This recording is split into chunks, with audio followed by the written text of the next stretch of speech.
I call to order the Committee of the Whole meeting for March 16th, 2026.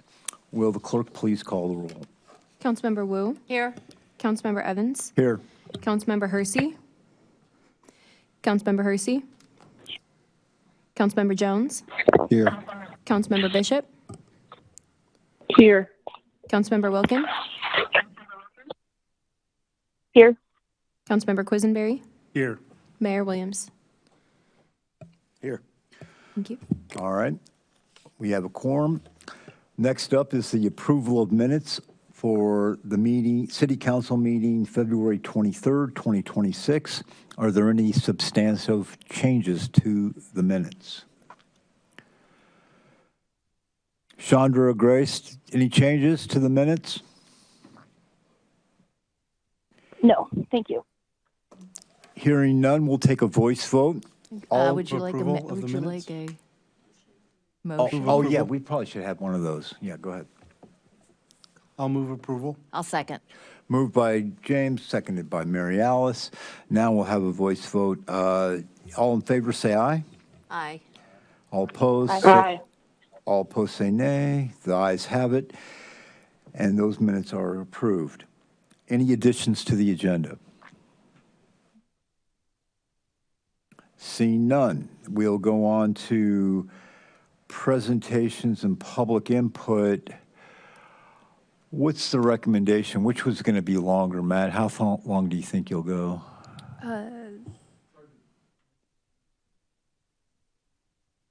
Okay. Also, that's What do you recommend? just as a City point of Clerk? procedure, the staff report is, it is a staff report, not a presentation. We don't have any presentations on tonight's agenda, so at this time, we should just consider public input. Okay, we're going to go to public input then. So anyone wishing to address the City Council, you have 5 minutes. Please step up to the microphone and just give your name for the record, please.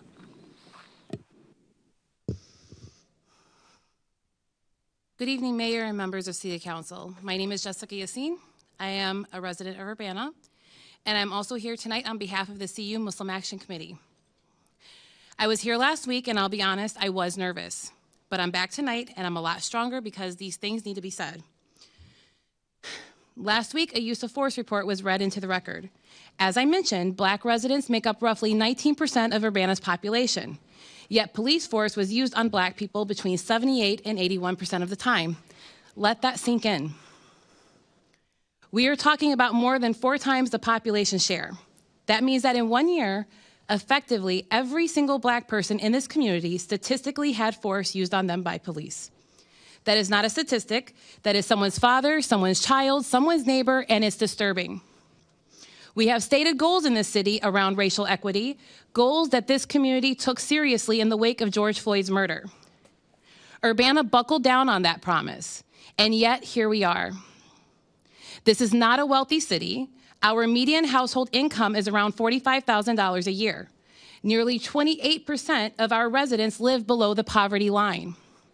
People in this community are facing housing insecurity, food insecurity, and real hardship every single day. Every dollar matters here. So when we are talking about nearly $500,000 in new investment into policing, between the chief's salary and the hiring of new officers, that investment must produce results. And based on what was read at Monday's night meeting, last week's meeting, we are not seeing a return on that investment. I need to hear what the council and the mayor plan to do to remedy that. Now, I also want to bring something to this room tonight that I think is relevant. There are people watching this meeting online right now from Norfolk, Virginia. I shared Urbana's use of force report with them, and every single one of them was disgusted. Every person I invited to join tonight's meeting is a Black person who is either from Norfolk, an alumnus of Norfolk State University, which is HBCU, or someone who personally protested outside Norfolk City Hall back in 2021, demanding that their use of force data be made public. They know Chief Boone. They interacted with him. Some of them were part of those very protests. And when that data was finally released, they were not satisfied with what they saw. It ultimately contributed to his departure from Norfolk in 2022. They are upset to learn that the same trends appear to have followed Chief Boone here to Urbana. And it happens to be the city of someone they know personally, which is me. They are not going to let that slide, and neither am I. We are not Norfolk. We do not have Norfolk's budget, and we have less than half the black population percentage that Norfolk had, yet our use of force numbers are even more disproportionate.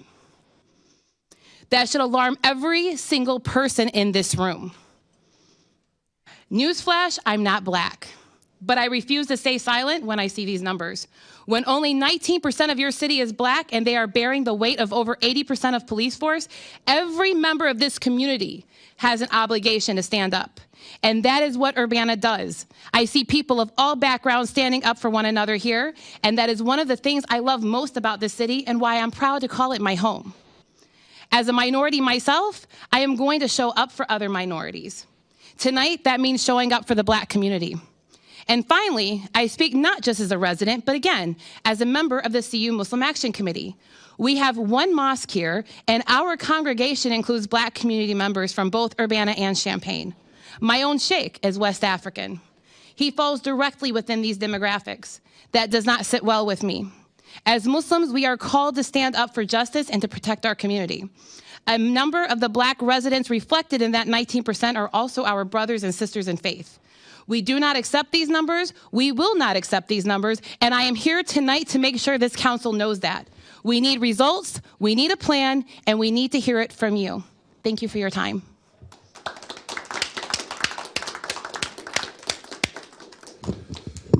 Hi, my name is Stephen McGuire. I'm also speaking about the abysmal use of force numbers. Recently, in addition to those use of force numbers, Chief Boone said that, okay, this data doesn't tell the whole story. Well, what else is part of the story? Maybe the culture. Your leadership is part of the story. I was here when Chief Boone recommended Michael Cervantes to be promoted to a position second only to the chief, aside from another deputy. Michael Cervantes, for the record, was involved in the beating of Aaliyah Lee. Now, okay, perhaps he changed a new leaf. Chief Boone and others had plenty of time to provide evidence that he did. But the only evidence you really provided was that the No Kings protest went well. Councilmember Evans provided evidence of Cervantes lying to the public. And yet that wasn't taken into consideration, and he was given a position next to the chief. That kind of promotion of leadership, of that kind of person, sends a message. And if you want to know why we have these numbers, that could be why. In addition, as Ms. Yassin rightfully pointed out, you levied a tax on groceries that generated $1 million in revenue. About 60% of that is going to the police. That is $600,000 that could go to social services, food banks, to permanently fund homeless shelters that we could do a lot with. And instead, we paid it to the police. We want to see results, and these are not them. So the next time you come before us and say you want a lot of money to go to the police, we need to hear a plan for how you are going to get numbers better than this. We need to hear what kind of leadership is going to be implemented to get numbers better than this, or we shouldn't be paying that money. Thank you.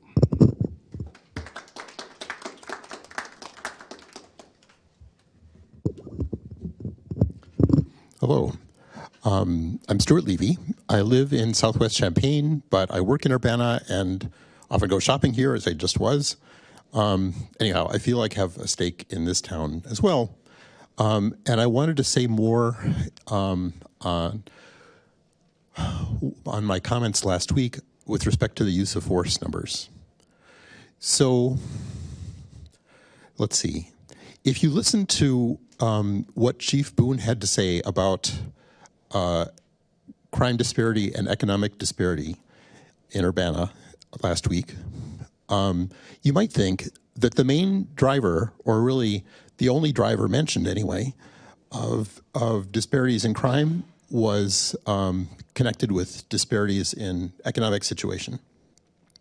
As in, it doesn't matter what the police do, they're just responding to the crimes that are already there. And I want to say that is not a good way to look at the data. In particular, let's see, 2 examples showing this. One was with respect to traffic stop data, which people have been looking at for years. And one study that Esther Pat told this council about maybe 15-ish years ago, I think it was this council, looked at the racial disparities in traffic stop rates as a function of time of day. And what they found was that the disparities, black people were much more likely than white people to be stopped in the daytime. At nighttime, when people would be presumably driving in the same way, but it wouldn't be easy to tell what the race of the driver was, black people became much less overrepresented in the traffic stops. That's one. So simply by being visible as black people, the police were more likely to be suspicious of them. That was 15 years ago. I doubt if it has changed now. The other example, after the Champaign police killed a 15-year-old teenager, Kewan Carrington, in 2009, the city of Champaign did, I think, a good thing, and they had a big community meeting talking about race relations. And I was at one of the tables. And there was a Champaign police person at each table, and the question came up, if you saw a crowd of white teenagers hanging out in a yard, you wouldn't be suspicious of them. If you saw a crowd of black teenagers, likewise, hanging out in a yard, you would be suspicious that they were up to no good. People differing just by their race, doing the same things, come under more or less suspicion depending on what they look like. And as he said this, it's not only the police, this is a systemic thing. A middle-aged black woman who was also sitting at the same table said, yeah, she agreed with that. She thought that was the right way to go, that was the right decision to make. So I'm bringing all this up to say, if somebody says, well, the crime is just out there and the police are just acting on what they need to act on, you should be more suspicious of it than just showing economic and crime rate disparity maps. Thank you.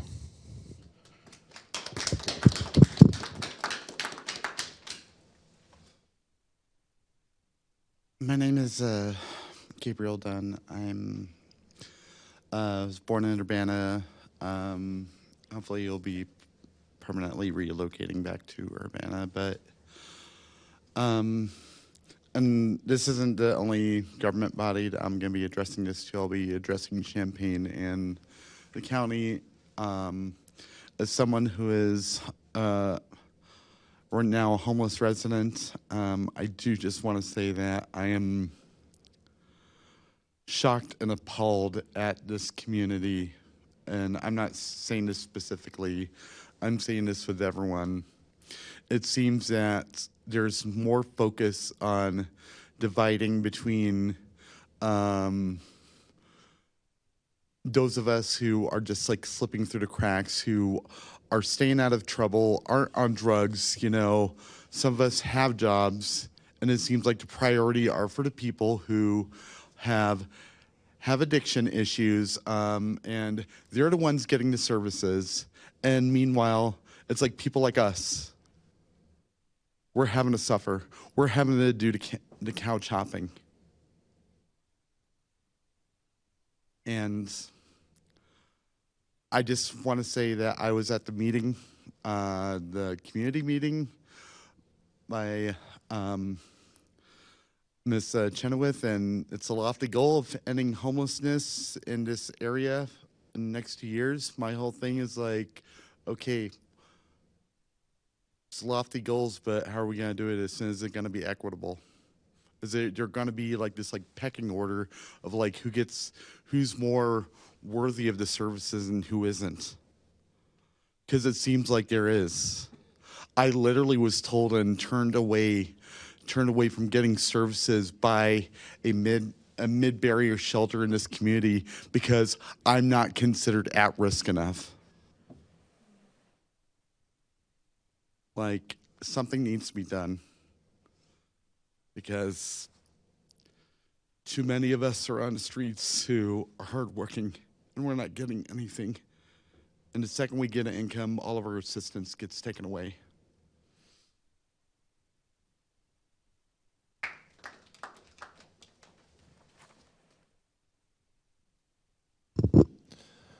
Hi, my name is Luke Lee, resident of Champaign. I work in Urbana, spend a lot of time in Urbana. Want to echo what a lot of folks have said tonight about the use of force report. I mean, year after year since I lived here in the community, Urbana Police has asked for more money. Year after year, there's been some of the biggest crowds I've ever seen in this room come in here to, show opposition to that, showing opposition to funding more police. And, no one, there's no song about no one feels this way about the fire department, right? Like no one, some there might be budgeting differences, but no one wants to, not a lot of people have bones to pick, and it's because of things like the use of force report that we're seeing. And if we're really gonna address and create justice, meaningful justice, it's gonna, not to sound like a broken record with what folks have been saying for years and years and years, it's gonna be giving funds to folks' basic needs, right? Whether it is housing or medical care or, the alternative response program is a good start. But survivor services for folks who've experienced violence or harm, education, schools, that's where our money should be going. And people have been saying that for years, and we are going to continue to be here, continue to push until folks have their basic needs met, that we have that safe basis upon which we can stand as a community to be able to heal and be able to address issues. Funding basic needs is how we're going to start. Thank you. Have a good night.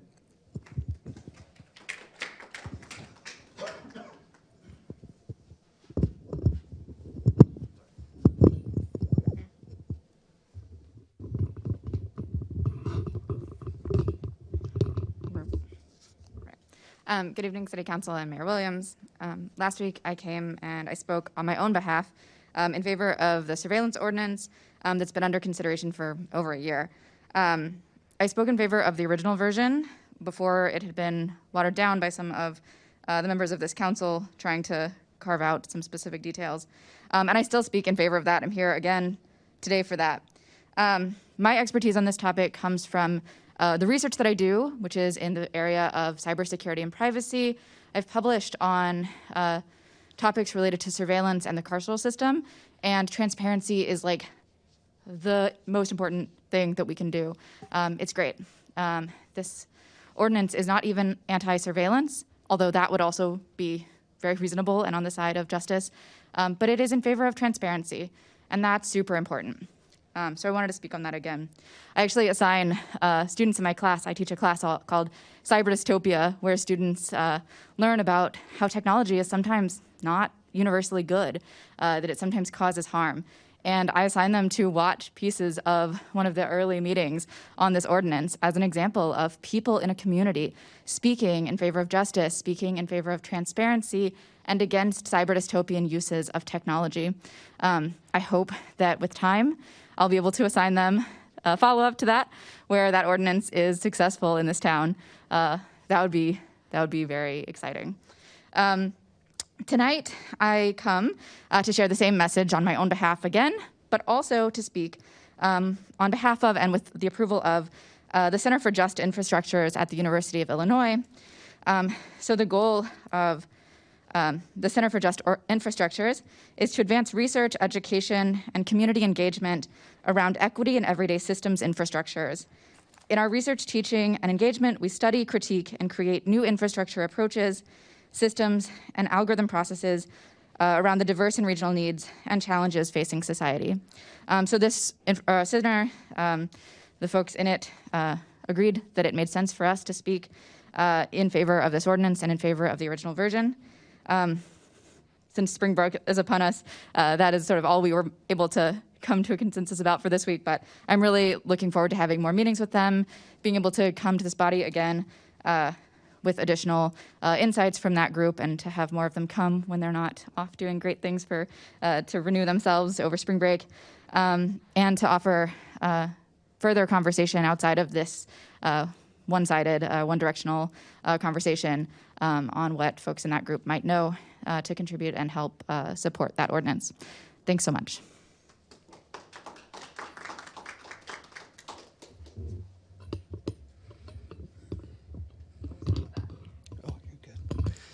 All right. Hey, Mayor Williams, City Council.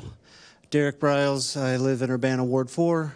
Really just here to echo the comments that have already been made, that people that are going to speak more eloquently than I did.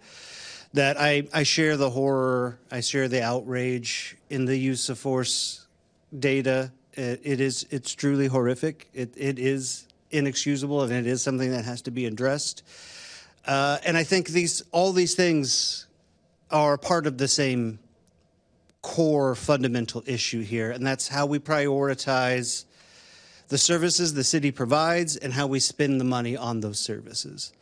The police get a lot of money, and they get more and more money, right? The rate with which their budget increases faster than the budget itself. It's an exponential growth that the police are seeing in their budget that we're not really seeing in other services. I think it's great what the city's doing right now with the grant money, right? It's the biggest grant money they're releasing ever. I think this is great. This is progress. I think there's good things happening, but it's not enough, right? When you're spending $16, $17 million on the police, and what are we seeing? Use of force going up? Is crime down? Not really, right? And I think Chief Boone mentioned yesterday, like he's seen this in other places where if there's an increase in resources of sworn officers and money, they build relationships, and those relationships reduce overall use of force. First off, I'd love to see that data. I'd love to know if you're aware of the difference between causation and correlation, because that seems like a really big stretch. That's not a claim I would make. I would make a much more conservative claim I could back up. And what are these relationships? I think really our goal should be that people should not have a relationship with the police. Why do we want them to have a relationship with the police? I think we want people to not commit crimes, right? We don't want people meeting the police. Why do we even want that? And what are these relationships? Is it just a series of snitches and informants to tell you what are going on in people's lives? Like, how is that reducing use of force? What's going to reduce use of force is what's going to help homeless people, like we just heard about. What's also going to keep surveillance from impeding all of our lives and invading all of our privacy is prioritizing the right things and being willing to do things differently. Think holistically. We don't have to keep doing things just because that's the way we've always done them. Somebody always has to be first. Somebody always has to take a risk. And you're not going to be first, you're not taking risks if you're just going to keep throwing more money at the police. I'm not saying cops have an easy job. I would never claim that. I think they have a hard job, and I think we all need to do a lot more to make their jobs easier. I think alternative response is going to be a great part of that. I think you need to take that very, very seriously. We don't need police doing the work that police shouldn't be doing. It's not fair to the police officers, and it's certainly not fair to the community. They don't need a cop showing up with a gun if you're having a mental health crisis or a dog is barking or what have you, right? There's other more qualified people to handle these sorts of things. And that takes the workload off the police, right? They don't need to be working a bunch of overtime. You don't want a cop out there with a gun that's worked 50, 60 hours that week interfacing with people. That's not good for anybody. This is not good for anyone. But just throwing more money at the problem isn't going to fix it. Having more police on the street isn't going to fix it, right? You're going to have to address systemically affordable housing. You're going to have to really look at, yes, racism, but also the structures that reinforce that, right? Like, it exists not because white people simply hate black people. It's much more complicated than that, right? And it's about exploiting people for their labor, and it's about having an underclass that is exploited, right? That generates profit for the wealthy. And you have to think about these things more creatively. You have experts. You just heard from an expert. This is a world-class university here. There's so many people in this community that are willing to help and to put some skin in the game. And you really need to call on them, and you really need to think differently here, because we can't keep doing this. We're coming up on budget again. I really, really, really want you to think about prioritizing where that money goes, putting it to services, not to the police.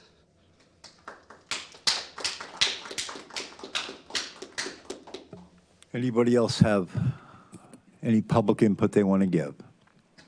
Okay, seeing none, we will close out public input, and that will take us to staff report. Councilmember Evans? Yes, ma'am. I believe we did have one letter of written public input yes, that did request to be read. Well, it's a good thing we have a city clerk, man. Yes, we have a letter, and I will read it now. This is a letter regarding ordinance number 2026-03-007.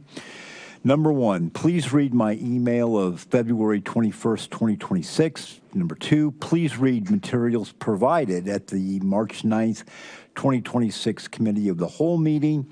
And number three, please visit the Vine Street site and please reject ordinance 2026-03-007. When you have your discussion group on Traffic Commission and requesting safety improvements, you need to establish a procedure that allows an alderperson to submit requests to the Traffic Commission, since it's an advisory board to the community, an advisory board to the Committee of the Whole. If an alderperson has a concern or an issue, they would bring it to the COW. The Committee of the Whole votes on sending it to the Traffic Commission for data and research. The Traffic Commission would study the matter and send back an opinion or results to the Committee of the Whole in a timely manner. By voting as the Committee of the Whole, you eliminate individual alderperson interaction with staff during this process. There wouldn't be any animosity between alderpersons, as each individual request would first funnel through the Committee of the Whole. Thanks, Charles Warmbrun. And that concludes public input now. And I see our city attorney is ready to go. So with that, Matt Roshley, you have the floor, sir.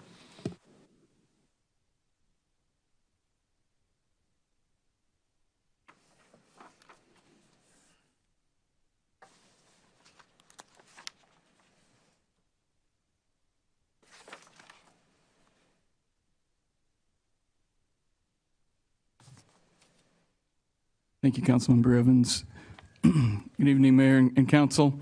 I'm here tonight to report back to you on some issues that have arisen in questions related to the draft surveillance technology ordinance that Council's been considering now for some time.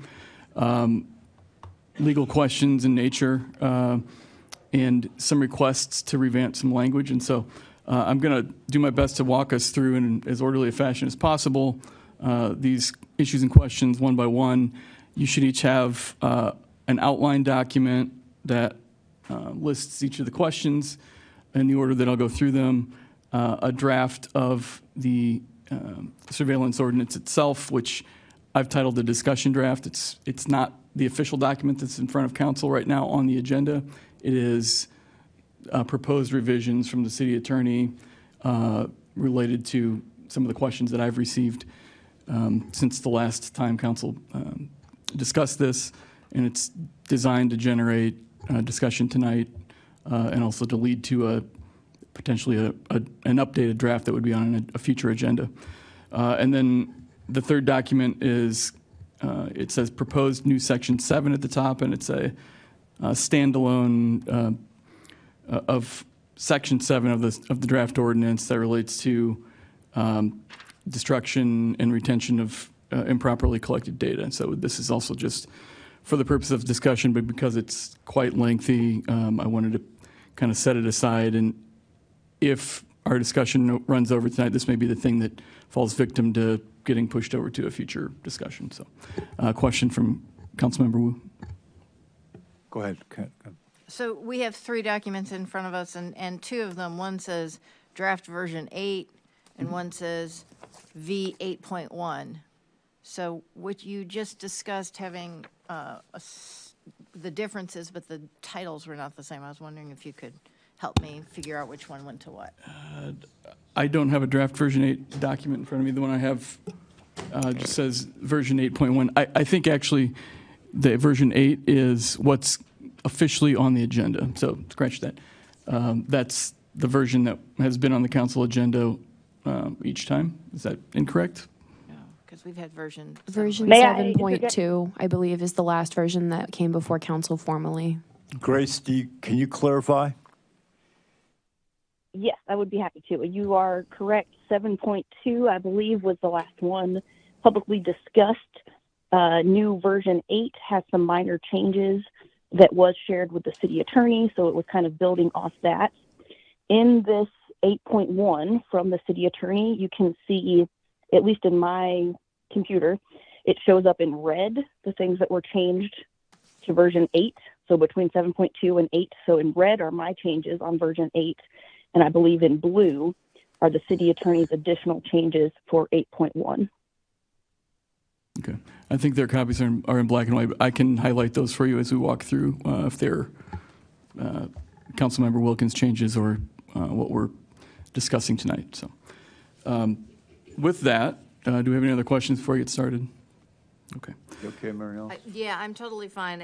Grace, just so you know that we have one color copy, which is version 8, and version 8.1, there's no color copy. So if you could, you or Matt could highlight what you want to discuss, that would be awesome. Yep, I absolutely can. So if you would first flip with me to section 2, which is on the 3rd page. I'm going to also pull this up on the monitor so that we're all looking at the same thing. 8.1. Yeah, this is 8.1. Okay. Okay, section 2 is entitled Approval Process for Surveillance Technology Acquisition or Use. Presently, it just describes how council would consider and approve surveillance technology that is presented for approval. I was asked to come up with language that could capture how council may reconsider technology that's been either already approved or previously denied. On the event that a council member or multiple council members would like to see the council revisit it, or if there's some other triggering event. So section 2C is the new language. It's underlined here. And I'll just kind of walk you through what's in this new language and what its intent is. So first of all, it's intended to be procedural language only, right? This does not and should not materially change anything else in the ordinance related to surveillance technology. There are two ways under this new language that council might reconsider technology that's previously been approved or denied. First would be after the passage of 12 months, and that would be by request of one council member with the sponsorship of a second, which is a current council rule for getting something on the agenda, or it could be from the administration through the mayor in his authority to set the agenda for council meetings. And after 12 months, either way, a proposal to reconsider would come forward, and then it would require a majority council vote to actually reopen the issue and consider it again. It would be incumbent upon the party that's the moving party, essentially it's requesting reconsideration, then to make the case for what should be changed, and that presentation would then occur at a subsequent committee of the whole meeting. So the first condition would be simply the passage of 12 months by a simple majority vote of council. The second way is more complicated, and it would be due to what I've deemed to be a demonstrable material change in circumstances that may affect the council's original intent or intent in previously approving or denying the use of a particular technology. And I give three specific examples, but it is not limited to those. Those are just the three that seem most likely or possible. The first would be evidence that shows that the approved use of the technology has led to an outcome indicating a discriminatory impact or some other infringement of individual rights. So some outcome that perhaps was not anticipated would enable a request to reconsider sooner than 12 months and would be a basis for arguing that there's been a demonstrable material change in circumstances to reopen the issue, essentially. Under Section B, another material change would be a change in the law that changes or materially impacts the previously approved or denied use of the technology. So again, going right to council's original intent and either approving or denying, if there's a change in the law that shifts something sort of fundamental to what council intended in approving or denying, a council member or the administration could make the case that this needs to be reconsidered, that council's original intent is not consistent with the law currently. And then under subsection C, another potential set of material changes or type of material change would be the revelation of a previously unknown capacity, functionality, or application of the approved technology that is inconsistent with the city council's previous intent in approving or denying the technology. So something through no fault of the city department or the council in presenting a technology for approval that sort of went unconsidered or was unknown, that a technology had a particular functionality that's materially different than what council contemplated and approved, could be the basis for essentially for reopening and reconsidering the technology. Another difference in that material change condition, so those three specific examples would require a higher approval threshold according to this draft, and what I'm suggesting to council here that the approval threshold for a vote would be a 2/3 majority of the corporate authority, so that would include the council and mayor, and not just a simple majority of the city council, as it would for a 12-month reopener. The purpose of that, or the intent of that, in my view, is to align that reopener with the standard for amending or passing a budget, considering that the initial approval of a technology is likely to lead to subsequent expenditures and actions by a city department that's received approval to make a purchase, and that essentially revisiting it or potentially pulling the plug on it short of 12 months could have significant budgetary impact. So it's kind of aligning it with that threshold, and it's also weighting the process toward the status quo, toward the approval that's already occurred, because of the fact that it could occur at any point in time and not just after 12 months. The 12-month window obviously allows for the potential to anticipate a change that could align that change with budget planning and things of that nature. So the purpose for the 2/3 of corporate authority's approval standard is simply to make it a little higher hurdle to clear. And with the types of material changes that are described here, if the facts support one of those cases, I think it's more likely true than not that you're going to get overwhelming support from the council to reconsider an item. Now, that being said, this is the city attorney's suggestion. Certainly, this is something for council to discuss and debate if there's not a majority in favor of this. If a simple majority standard is more favorable, that's council's prerogative. But I'm just want to make sure it's clear what the intent is with that language. I touched on this previously, but I want to walk through again because it's a multi-step process to reopen, how it would work again, either for a 12-month reopener or for one of these material change reopeners. The first step would be that a council member with the support of another council member would request reconsideration, and that would go on an agenda as a question for council to consider, just like, simply this current ordinance originated that same way with a council member and a second council member sponsoring it. It came directly on the agenda as a draft ordinance. The question to reconsider would come onto the agenda in a similar fashion, or it would come through the administration at the mayor's behest. Then the second step would be voting on that question that comes onto the agenda. So it would require a majority vote of council after 12 months to reopen the question, or in the case of a material change circumstance, short of 12 months, it would take 2/3 of the corporate majorities to decide to reopen the question and have that discussion and debate. And then the third step would be the presentation, making the case for why someone believes a change needs to occur based upon the standards in this ordinance language. That, I think, covers everything. I know it's a lot. I'm happy to take questions.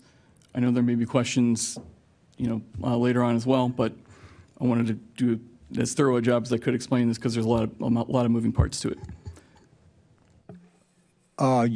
Grace, do you want to start?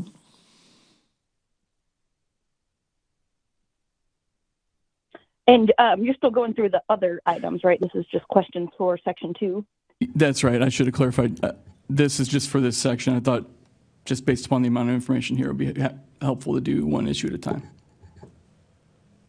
Okay. I would clarify, I said that your things were in blue. It looks like they're purple, and that's what's on the screen. So the 8.1 changes are purple, and it looks like that version 8 changes are still in red on the document that I'm looking at. And then the question was, some's highlighted in yellow, and just checking, is that because those were some changes since we spoke earlier this week or last week? No. Or why are 4 and 5 highlighted in yellow? Yes, my apologies. That's just a visual cue for me as we go through the document to highlight the ones that I want to discuss. Thank you.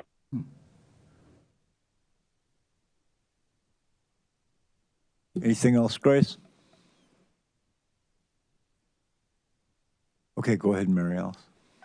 Thank you, Matt, for laying this all out. Silly thing here, you've got 2 4s. Just going to fix that. I noticed that as we were looking at the Would you highlighted. mind scrolling up a little bit? I'd like to look at, so basically it seems like there's kind of 2 key things. The one is within 12 months at most recent vote. And so my question is, what is the process within 12 months? Because we have this whole kind of process outlined for number 2, which is at any time. which at least on first read, it looks reasonable to me. What is the process for number 1? Yeah, so the, I'm looking at C1 here, my apologies. Yeah, that's what I was referring Yeah, to, so sorry. I think this is simply a drafting error on my part, but it says within 12 months, which is confusing. What it said originally was it's 12 months or after. So after 12 months has passed, this reads That's not how differently. I read that. So my Okay. apologies. That is important oversight. So that process would simply be 12 months has passed or more. So it could be. But then does it get on the agenda the same way as the other? So the way it would, the question itself to reopen would get on the agenda would be either through the administration, through the mayor, identification of an issue that needs to be addressed, or from one council member's request with the sponsorship of a second, the way that. I feel like we need to include that component under 1, so we're very clear in terms of what is the process after 12 months. I'm happy to do that. I think what we did was refer to the, let's see, it would be under, so under paragraph 3, if you go to the paragraph right before it's highlighted, it says a request to reconsider previously approved or denied surveillance technology may be placed on the agenda by the mayor or council members consistent with council rules in effect at the time of the request. So it's just referencing the current standards, the current rules in place for getting something on an agenda. And the intent would be that this would track with if council or future council decided to change those rules, we wouldn't have to change this ordinance alongside it, that it would simply square with the existing standard at that time. So it sounds to me like number 3 could just be copied and placed under item number 1. 3, No, 1? three through 5 are the process for both. For items. both, yeah. Okay, thank you. For both. Got it. Again, my apologies on the confusing language on paragraph 1. That's just simply a I think it was the drafting error on my part. yeah, okay. So to be clear again, That makes sense. this is 12 months or more, and not within 12 months. The second paragraph would be anything that's short of 12 months.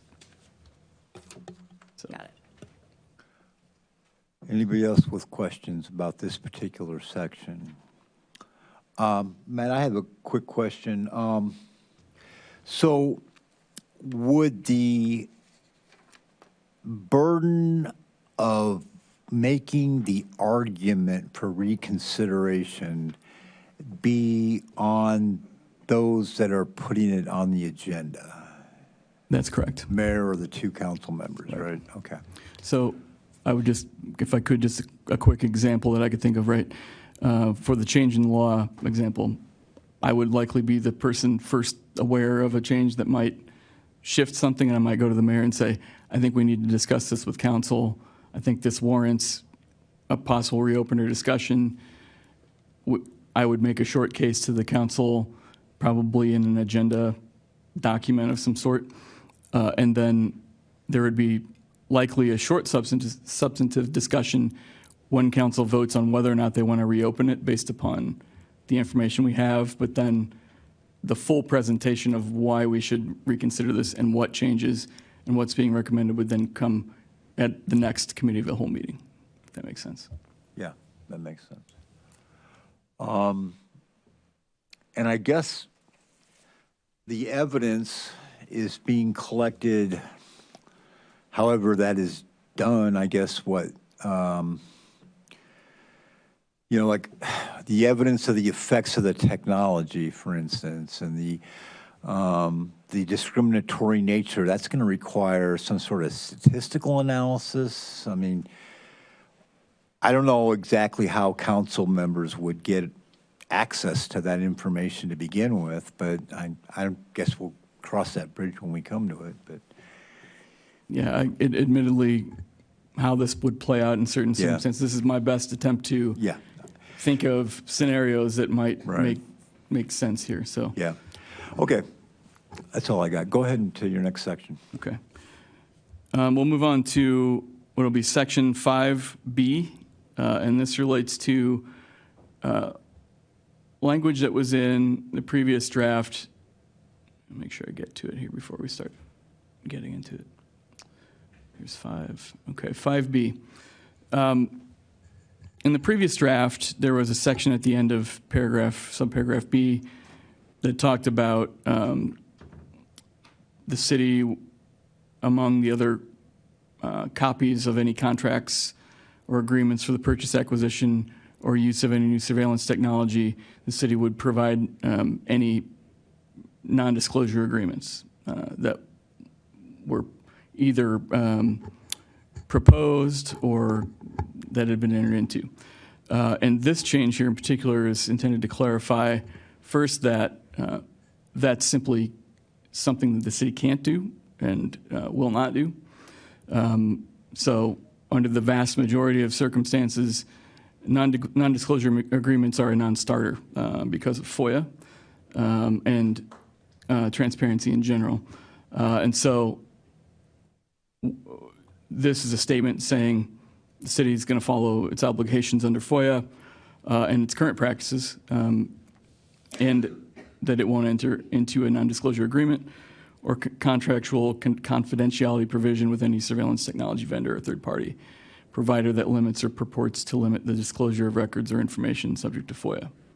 So instead of saying we'll turn over NDAs, we're saying we don't do NDAs.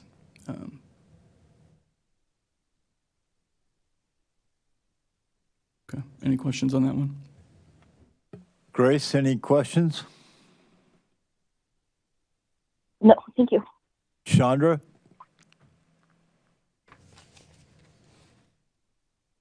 No, none at this time. Thank you. James? When you talk about this is specifically about the terms of the contract, right? So in some circumstances, an organization may want to share how their technology works. That might be intellectual property. Would that be covered by this or not? It would be covered by FOIA exemptions, so trade secrets, information of that type of nature, proprietary information typically is subject to a FOIA exemption, and not agreeing to an NDA gives the city the discretion as to what we will and won't disclose under FOIA based upon the current law. Yeah, but the terms of the contract all have to be public, so non-starter. Right. Okay, thank you. Okay, Matt, next section. Okay, we're going to scroll down to subpart C of 5. And this is language that previously stated essentially that the city won't sell or enter into any agreement where we would share or sell surveillance data to third parties, non-governmental third parties, public or private, or sorry, for-profit, nonprofit, et cetera, that we won't essentially sell surveillance data. And so I was asked to try to tighten the language up a little bit and clarify it. You'll see on the first line here, this is just really a textual change to try to make it a little bit more straightforward, saying that the city shall not enter into any contract or other agreement that facilitates the sharing of surveillance data. And then we enter the part that's in red and underlined. That is language from version 8 that we referenced previously that was in the draft that Grace shared. And that says we won't share any surveillance data that's in the city's possession with any non-governmental entity, third party in exchange for money or other consideration, whether or not such surveillance data was generated by or is owned by the city. And that any agreements that are in existence prior to the enactment of the ordinance that would violate this would be terminated as soon as permissible under the terms of the agreement. So essentially, we're not going to enter into these agreements. If we happen to have an agreement that seems to indicate something to this effect, we'll end it as quickly as we can. Councilmember Wu. Oh, I'm sorry, go ahead. Thanks, Matt. Thanks. Yeah, I mean, I feel like this is absolutely a much clearer statement in terms of what the city will not do with data that we possess. My question is that last sentence, are you aware of any contracts or agreements that we have that say that we will share data with non-governmental entities?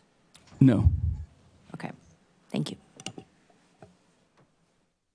Grace, any question? No, thank you. Chandra? Yeah, so the beginning of Part C, could you read what is supposed to be there with the crossed outs? I'm kind of confused as what it's supposed to say. Yeah, I can read what it used to say, and then I'll read what it says now. So previously, it just said the mayor's office and all city departments are hereby prohibited from entering into any contract or other agreement. The change makes it read, the city shall not enter into any contract or other agreement.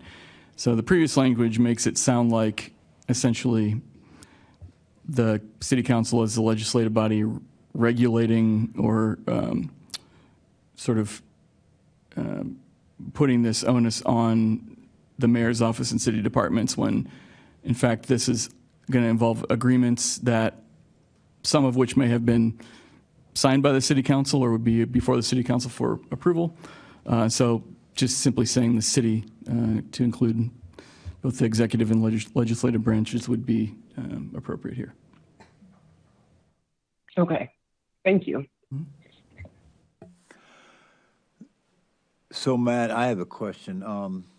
And I like this sentence, whether or not such surveillance data was generated by or is owned by the city. And I think some of these vendors, while we may be in possession of it, they're in possession of it too, right? And so what I hear, I'm reading, and my question is if we catch them selling it, we're allowed to terminate the contract, is what you're saying? Or what are you saying? I don't think this says that exactly. It's certainly something we could consider. Yeah. I think we can, as part of a negotiation of a contract, have that be, a standard that we're upholding on the city's part. I have to admit, I wasn't really prepared to address that specific question just because this was a rewrite of existing language trying to capture the existing intent. So I'm not I have to faulting give your it some language. thought, but I think your question is well I'm not received. faulting your language. Yeah. What you're trying to say is the city won't sell it. That's right. And what I'm asking, I guess, I've kind of expanded the question. What if we catch the vendor selling it? You know what I mean? Because they have it, on their data banks or whatever. So that's just what I'm wondering. Maybe just make a note of that, and we'll think about that later. Thank you. Okay, I think next section when you're ready, Matt. All right. So then the next issue or set of questions relates to the role of the CPRB and or HRC, and that is in Section 8 of the draft ordinance. So I'm going to try to go big picture here first, and then zoom in on a couple of the subsections here because they address different kind of issues or questions. So the first thing I would point out is that 8A assumes a role for the CPRB. I realize we've got the acronym wrong in one place, but that's okay, we'll fix it. It assumes a role for the CPRB both in oversight and advisory functions related to surveillance technology. So oversight in that it would give the CPRB authority to review and make recommendations on the surveillance technology annual report and use report, and advisory authority in that it would give the CPRB the ability to review before it comes to council a use policy on a particular surveillance technology and make recommendations related to that in the legislative process. So two different things: oversight for the annual report that it can review and make recommendations on, as well as use reports, and then policy advisory role for the use policies for surveillance ordinances before they're considered by the City Council. Okay, these are, I want to make clear, these are authorities that the CPRB does not currently have. Okay, so if council were to proceed with a version like this particular draft, it would require an amendment to Chapter 19, Article 3, which is the CPRB's enabling ordinance, to fold in these additional functions. That part is just, it's unequivocal. It's just not in their ordinance presently. Now, subpart B touches on this a little bit. What is within their existing authority and also within the existing authority of the HRC is the ability to hear complaints in their respective lanes. So with CPRB, it's citizen complaints alleging misconduct by sworn peace officers. With HRC, it's discrimination-related complaints that are filed with OHRE.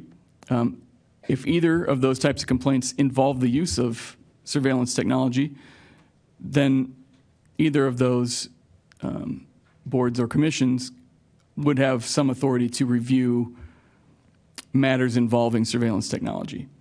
But that is authority they currently have simply by virtue of being able to hear those kinds of complaints either on appeal or as part of their administrative process. And so this is simply stating that overtly, that reviewing complaints that involve surveillance technology is something that these two bodies can do, kind of restating the current state of affairs. But that is distinguishable from policy advisory roles and oversight of the use of surveillance technology, like paragraph A suggests. I'm going to move down to paragraph C. And this one, I know there's a lot of strikeout and underline, I apologize. What this paragraph does is simply clarifies that both of these bodies can request and shall be provided records relating to surveillance technology that are relevant to the complaints properly before those bodies. So kind of relating back to paragraph B, if in the process of reviewing on appeal a complaint about officer misconduct filed by a citizen, the CPRB wants to review surveillance technology documents related to that case, they can request and be provided those records within that purview. If council chose to give CPRB additional authorities related to surveillance technology, then this paragraph C would need to be expanded to also include the ability to request and be provided records related to policy documents and records that would go into putting together the annual surveillance report, things of that nature. So right now, this reflects current reality, but if council wanted to give CPRB additional responsibilities under its ordinance, we would have to expand this current draft language. And then I'll just hit the final paragraph and then we can discuss. The final paragraph also, again, this is just reflecting current reality as well. The City Council, in its review of surveillance technology annual reports and use reports, may request and shall be entitled to receive and review records relating to the use of such technology by city departments. That's already currently the law, and hopefully are consistent with our procedures in all cases. But my understanding is there have been instances in the past where requests may or may not have been fulfilled in the way that council members desired or believed they should have been. And so this is restating the rights of the city council to get access to records. Okay. Now, does anybody have questions about any of these pieces relating to the CPRB, HRC, or these administrative processes? Grace? Just a small question on C about the word properly. I'm not sure how that fits in. A complaint properly before that body? It's intended to mean within its jurisdiction under its ordinance. So, not any old complaint form filled out that may or may not be within sort of the purview of that body. Assuming that it's a case that can move forward and be heard by either body. We certainly can tweak the language there if need be. Thank you. James? So just to ask two simple questions. Part A, you're suggesting that we can't do Part A unless we amend the part that covers the instantiation of the CPRB. We would need to amend their enabling ordinance to expand it. And Part B is more of an exclamation point. It's not necessary. Those two bodies could hear the complaints that this describes with or without this text being in here. That's right. So it's just an emphasis bullet. Yeah.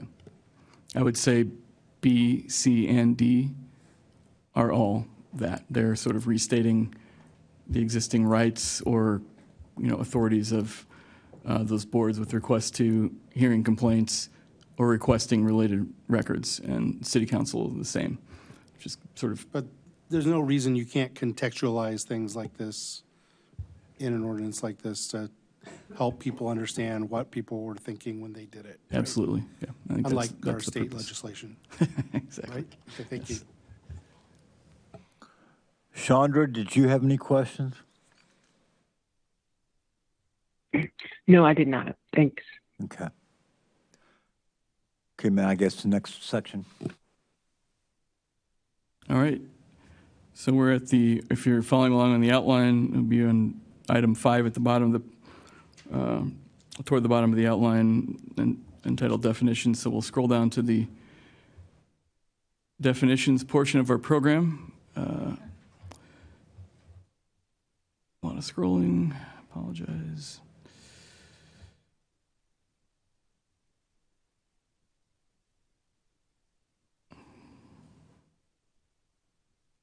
Okay, so we'll start with would be definition number 10, and I want to try to frame the question I was asked and then why the language reads as it does, or what I was attempting to do with this language. So this is, I should further contextualize here, I apologize. These are examples of surveillance technology. So this is what the definition is under the definition of surveillance technology. So under examples, number 10, as it currently reads, is video and audio monitoring and or recording technology. And so there's been concern expressed about, and forgive me, I'm gonna butcher the technical language of how this works, but I'm gonna do my best. The things like Ring doorbells, doorbell camera systems that have capability to essentially, as I understand it, flip a switch or choose an option and automatically share access to either monitor or download footage with local law enforcement, right? So the customer, as I understand how this has worked, is they can opt to do that and to share it. And the concern has been about wanting to ensure that that possibility for our police department is clearly within the scope of what would be considered a surveillance technology that would be subject to council approval. And so that's what the new language here attempts to capture, is adding the qualifier that it's video and audio monitoring and/or recording technology that can be remotely accessed, including privately owned devices such as doorbell or private security cameras. And so that would make, if council wanted to ensure that they could consider and approve or deny law enforcement's access to those back-end doorbell camera monitoring and video access, that would require review just like another surveillance technology would. The more kind of finely pointed question that was asked of me also was, can council also regulate and include in this definition police department access to use any footage from private doorbell cameras in an individual instance, right? Offered voluntarily by a property owner, let's say in a hypothetical. Somebody's house is broken into, they have a doorbell camera, it captures someone coming onto their porch, they want to hand it over to Urbana PD. The question would be, can council also include an approval process to say the police department can or can't utilize that footage in part of its investigation of the crime, and so that's where I think the inquiry changes, and I'll try to do my best to explain the nuances of it.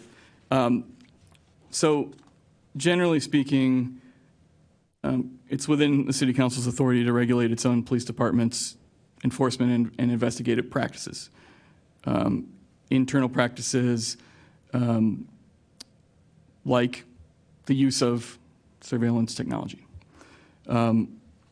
There is in our form of government in particular, the mayor, aldermanic form of government, there's a distinction between the legislative function of the City Council and the legal authority of the police chief under state statute to control and direct things like investigative techniques, evidence gathering methods, how officers respond to victims and witnesses. And so in looking at this in a very kind of finely parsed, granular way, trying to potentially exclude or make subject to council approval an entire category of evidence, an entire type of evidence, which would be this sort of private video camera footage from individuals, not systemically shared in the way that Ring does, but on an individualized basis, to say council could say no to the police department in using or reviewing footage offered in an individual instance. In my opinion, that sort of crosses a line into the chief's control of police department operational matters that is given to the chief under state law and city ordinance, and it's less about regulating the department's practices and procedures in a manner consistent with the council's legislative authority. This is a very gray area. It's one that doesn't come up very often, which is kind of the role of council versus the role of the mayor or the police chief. But in this instance, I think categorically, potentially categorically excluding an entire type of evidence, I think gets us there, at least into weedy territory at best, and could lead to a challenge where somebody said the council exceeded their authority in passing a certain type of legislation. So I think that is likely a bridge too far. Again, these are nuanced questions, but I think that sort of categorical prohibition would be, like I said, would be going too far. And there's also the policy consideration related to this of, do we want to adopt policy that prohibits the use of this type of footage that could have an impact of impeding investigations or discouraging victim cooperation or creating evidentiary gaps in criminal cases if we can't use, or we say we're not going to use any footage like this that's generated by a Ring camera. Again, that's taking it to its full extreme, right? But that is a possibility if council adopts an ordinance that says we can say yay or nay, or we can regulate their ability to use this. There's always a potential that it becomes a flat prohibition. And so opening that door is what gets us, I think, moving across the line. I know that's sufficiently muddy. I'm happy to answer more questions about it. But as to that particular question, you'll see it's not included in this draft. That's the reason why. So this makes, again, the backdoor access, remote access setup subject to council review and approval. It does not make the use of this, of a particular type of evidence or information on an individual basis subject to council approval. Okay. I'm going to move to the next one here under definitions, and then I can take, I can take questions now if you need. Okay, go ahead, Mary Alice. Yeah, I'm sorry, I'm very confused. Can you scroll back up for a moment? Yes. And I can always blame jet lag on this, but okay. So number 10, your proposed change of text here, is that in accordance with your belief that we cannot regulate Ring doorbells, or is this not in accordance with that? So that, I would clarify, that is not my belief. So council can regulate what I would call the ability of our department to avail itself of one of the uses of the Ring technology, which is to have backdoor remote access to any camera that any customer opts that wants to share it. Ongoing basis, including accessing it and monitoring it live potentially. There's a distinct difference between that and saying we potentially are going to say you can't use footage that someone turns over in the process of investigating a crime or wants to hand over to police to use to investigate because it's a certain type of technology. Okay. Or it was generated by a certain type of technology. That makes complete sense. And that qualifier there is ongoing, right? You're talking about a switch that a resident could make on their account, which would just open up the door and say, yeah, you can look at any of my footage at any time you want, versus somebody going and knocking on a door and saying, hey, did you encounter something at 10 a.m. on March 16th? Would you be willing to look at it? And if it's needed, would you be willing to share it? That's a one-off. You're talking about continuous. Is that correct? That's right. So, Matt, I mean, just to be also clear, when an individual homeowner wants to provide footage from their camera, they can, and council will not regulate that. However, and this may be beyond our jurisdiction and the purview of this discussion, but the defendant can cross-examine the evidence against them with knowledge of where the camera came from. I mean, all those state rules are in play. Is that correct? That's right. Okay, I'm going to leave it alone because I don't want us to go down that route. Yeah. You don't want me to nerd out on this, I promise. Okay. All right. I do have a question. Yeah, sorry, Grace. I'm sorry. James, go ahead, and then we'll go to you, Grace. Yeah, I was just going to say, The simple version of this is we can't use Ring cameras as an extensive monitoring network, or we can regulate that as Without the council permission, because right. we're using it, the city's using it as a tool, but as we can't regulate evidence being submitted from a Ring camera just because it came from a Ring camera. Because it could be a VCR or a cell phone or whatever, however that video is acquired. That's the distinction that we're trying to make here. That's right. Thanks. That's a good summary. Go ahead, Grace.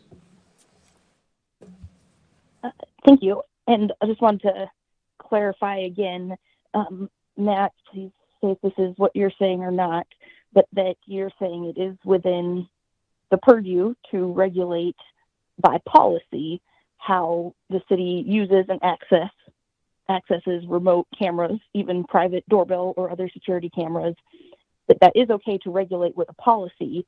We just need to be sure that we don't have a policy that's too strict that would impede investigations or outright prohibit the use of these kinds of technologies. Is that right? It's close. The only, I guess, the one distinction I would make is it's not so much about council's ability to prohibit the use of a technology as it is in this context, in this sort of power of council, power of the police department, and the police chief in particular. It's about the type of evidence and it being a category of evidence, doorbell camera footage saying we're not going to use that because, I mean, as an oversimplified explanation, because we don't like doorbell cameras. That would be something that would occur on an individualized basis that would be subject to an investigation,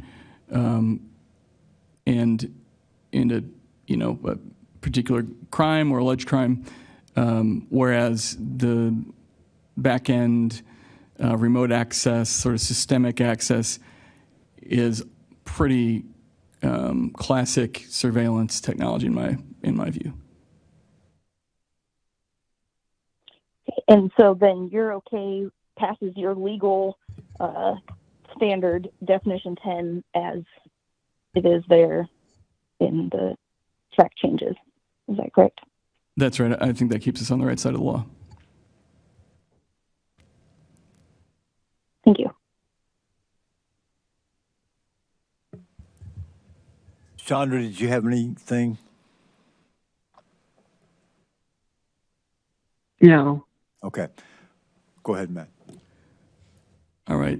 So the next one is the highlighted in yellow portion. It's not been assigned a number yet. It's just I think part of the ongoing draft. It hasn't been updated, but would be the use of aerial drones. I'll read the language as it's been amended here. Use of aerial drones by or on behalf of the city within city limits, in addition to compliance with the Illinois Freedom from Drone Surveillance Act. That would be a type or an example of surveillance technology and something within council's purview to regulate under a city ordinance. The question that was raised beyond this was essentially how far can we go? Can we as a council regulate or prohibit potentially, because it's within the sliding scale of regulation is prohibition on one end, the use of drones by neighboring public safety agencies, so Champaign Police Department, county, UIUC. Can we say you can't fly your drones in Urbana airspace? And the answer to that question is unequivocally no. The city and all local governments are preempted by state law.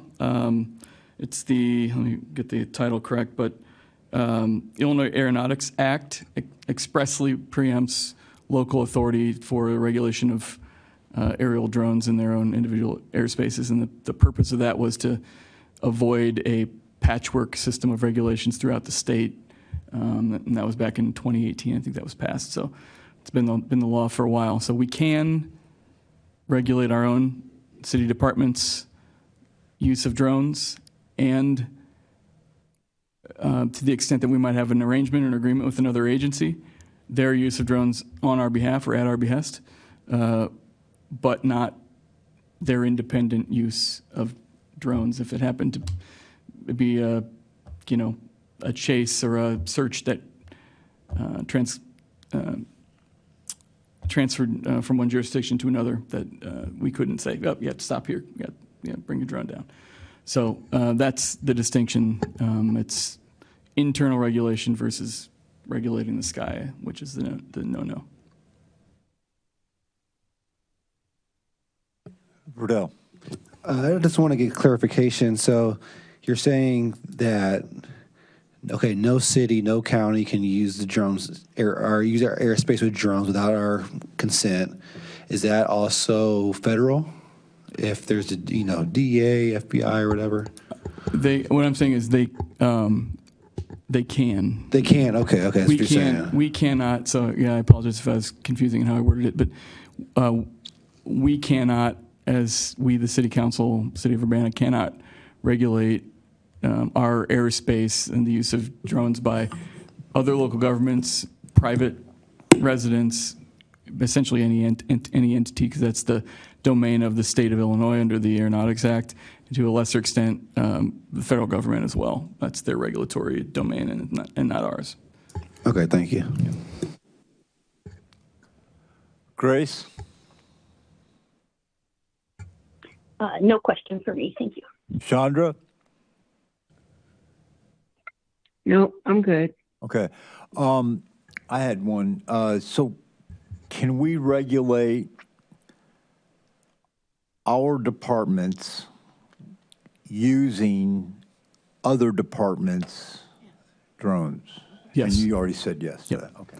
Yeah, just think of it as one and the same, essentially. Okay. Whether we have our own drones and we use them, or we have an agreement to rent or borrow someone else's. Okay. And they're doing it on our behalf. That's within council's purview. Okay. That answers my question. All right. Next section, if you got one. All right, we are at, new definition. And this is one that has been discussed in some of the, drafting meetings and some of the internal meetings with the police department as a practical consideration, and one that some other cities have adopted as well. This particular terminology and definition comes from the City of Madison, Wisconsin's surveillance ordinance, and I'm going to get to it here. The definition is subpart F, and the terminology is sensitive surveillance technology information, which is defined to mean any information about surveillance technology that, if publicly disclosed, could unreasonably expose or endanger city infrastructure or adversely impact the operations of city departments. This also includes information about surveillance technology for which public disclosure may otherwise be prohibited by law. And then kind of how that type of information would be, would impact this ordinance would be, it would be an exception under things like what information we include in an annual surveillance report or a use report or even a policy, for example. It's that more granular type of information about how a technology works and the inner workings of it that could potentially, expose. I could give an example of like security cameras around a building, for example. It may or may not be something that the organization would want to do, to have everyone know exactly where every camera is. In some cases, that's a choice that an organization makes, and in other cases, there are reasons why they wouldn't necessarily want to be, out there with the precise location of every camera. Same thing with where there might be gaps in camera coverage. So oftentimes, there will be a planning process, and we'll, chart out where cameras might go, things like that. And I was asked to kind of give some examples as part of this, and they're not in the draft here because I think they're mostly for the purpose of discussion, at least for tonight's meeting. But as a general rule, I think the best way to think about what surveillance technology information is typically public information in these types of ordinances that other communities have adopted are what technology the city owns, the policies governing that technology's use, its high-level capabilities, the data retention periods related to that technology, and things like oversight and auditing procedures relative to the same. What would more likely be viewed as sensitive surveillance technology information would be things like I was just describing, exact locations, technical vulnerabilities, security architecture, operational tactics, or investigative thresholds, things like that. I would invite the police department maybe to provide some more granular examples with some of the technologies that it might, at some point consider or that it's familiar with. But those are kind of as I would say, broader categories of what would distinguish sensitive technology information from, technology information we would put in a report and make public, generally speaking. And the point of that would be to protect infrastructure, operations, and things of that nature.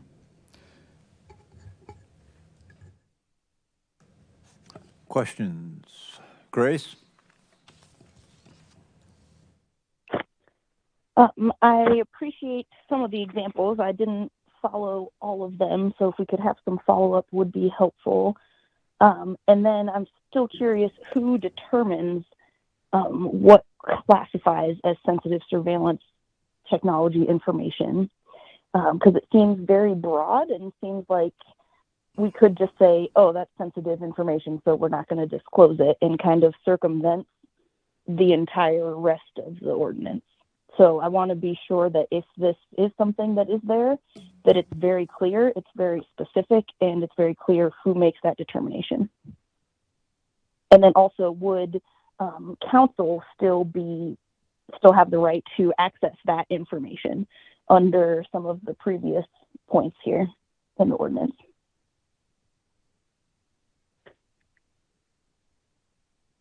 Those are good questions. I don't have specific answers to those at this point, but I do think I agree it warrants further discussion. I think this one has a lot of layers to it. So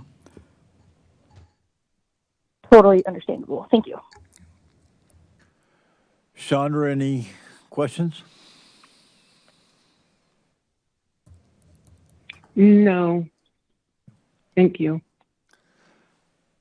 Okay, seeing no others, Matt, you can continue.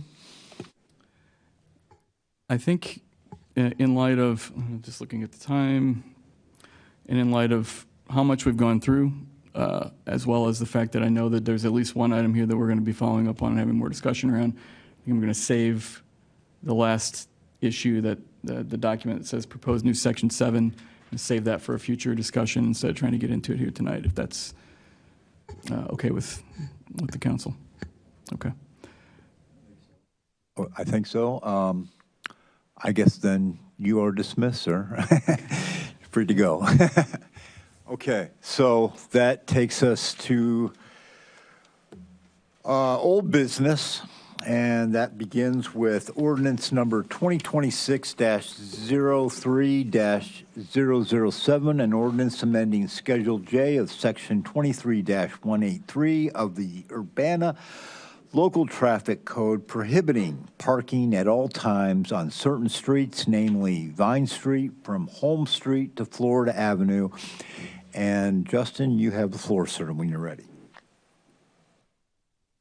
All right. Good evening, Mayor and Council. I can pull up the information from the Committee of the Whole a couple weeks ago that Carmen presented.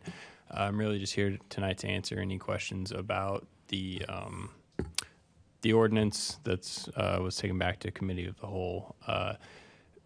We do plan to have a broader discussion with you all about traffic commission and how the city addresses traffic concerns or requests that come to us, and are going to be more, better prepared next week when have some people back from vacation. So we can talk through all of that and that process and how we got to where we are. But as it stands, the ordinance that was brought a couple weeks ago is still before you, and I'm happy to answer any questions about that and the recommendation that was made for those no parking or that no parking area on Vine Street.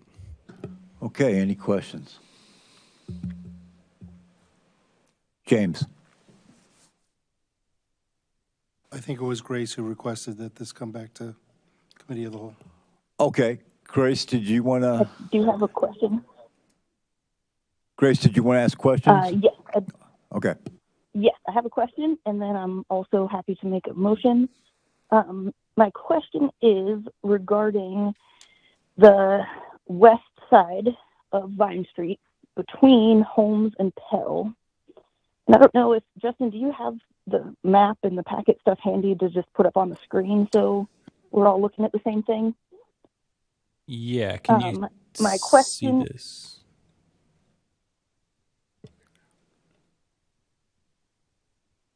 You want me to wait, or are you a multitasker? I've got it up.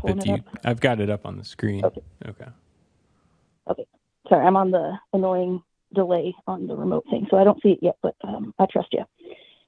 So between Holmes and Pell on the west side where there's that curve, it seems like that's not in either the previous or proposed no parking area. However, there are dashed white lines all on that side of the street that seem like it's prohibiting parking. So I guess I'm just curious, what's up with those dashed lines? Can people technically park there? And why? Or why are those lines there? And why can they park there, but we're proposing not the east side? Yeah, that's a good question. I would say, and I haven't had a chance to look into this as much as I'd like to, but the cross section of the road there wouldn't really allow space for parking on either side. However, it's not signed that way. The hatches that are shown there would indicate that no parking would be allowed on the side of the street there on Vine Street. So it's I don't know that it's included in that Schedule J, or it's not. I think we've seen that, but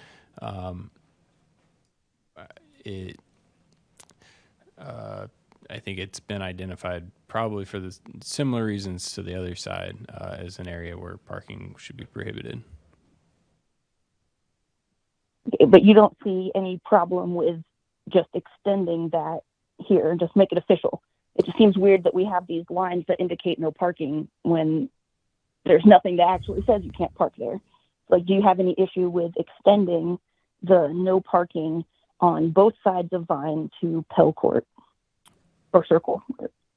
No, I think that'd be reasonable if we're if this is the, and again, we need to dig into this a little bit further, but if this is, the process through which we need to identify where parking is or is not permitted on these streets, then it would certainly make sense to add that for both sides of Vine Street here.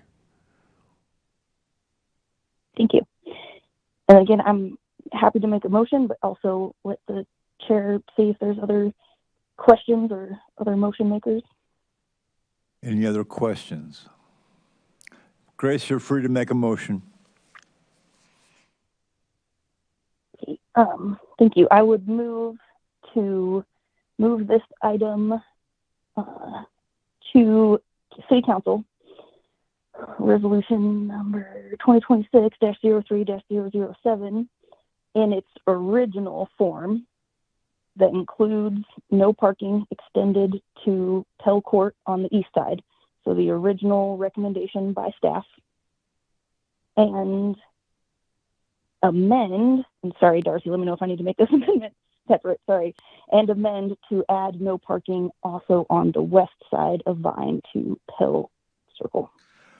Okay, Grace, why don't we start with an amendment first to the ordinance and, no, what? Two suggestions. Go. I think Grace accidentally called it a resolution instead of an ordinance, so she would need to amend that. And since she's the primary person who's making the motion, I feel like she can include whatever changes she'd like, if that's okay. Okay. Yep, I concur that you can do it in one go. However, just one minor correction. The original version was no parking on the west side to Pell Circle, not the east, if I remember correctly, because that's what's shown on the diagram. And we even changed the name of the ordinance to say from Holmes Street to Florida. It used to say Pell in the version of the packet that I think was on March 2nd, because it was different from the committee of the whole to when it went to council on the 9th, I believe. But yeah, I think it's just flipped, but the intent is the same, Grace, correct? That there's just no parking all the way to Pell on the east or the west side of Vine, correct? Yes, correct. Okay, Grace, do you want to kind of say it? The ordinance, what you want to do in the amendment? Yes, so change resolution to ordinance. Sorry, I'm scrolling back and forth on the electronic packet, so it's hard I can't look at the map and the ordinance number at the same time. So I will restate to move to City Council ordinance number 2026-03-007, an ordinance amending Schedule J, Section 23-128 of the Urbana Local Traffic Code, prohibiting parking at all times on Vine Street from, see, now I can't look at the map and read it.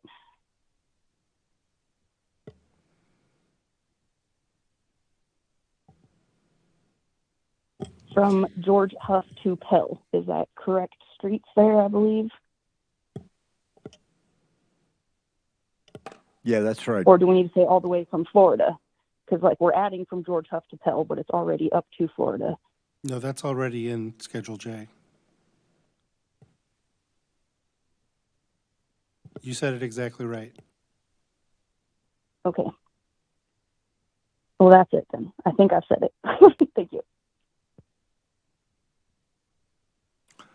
Okay, do we have a second?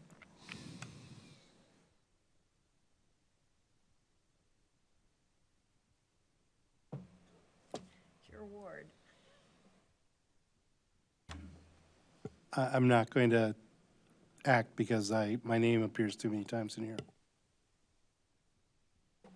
I'll put it on for discussion. I'll second. I'll for the moment. second. Okay, all right. Moved by Grace, seconded by Mary Alice. Discussion. James. Yeah, I will vote on it, but because it's been attributed to me that this was a request to the Traffic Commission. It was not. It was a request to legal to make sure the Schedule J was accurate and matched with the signage.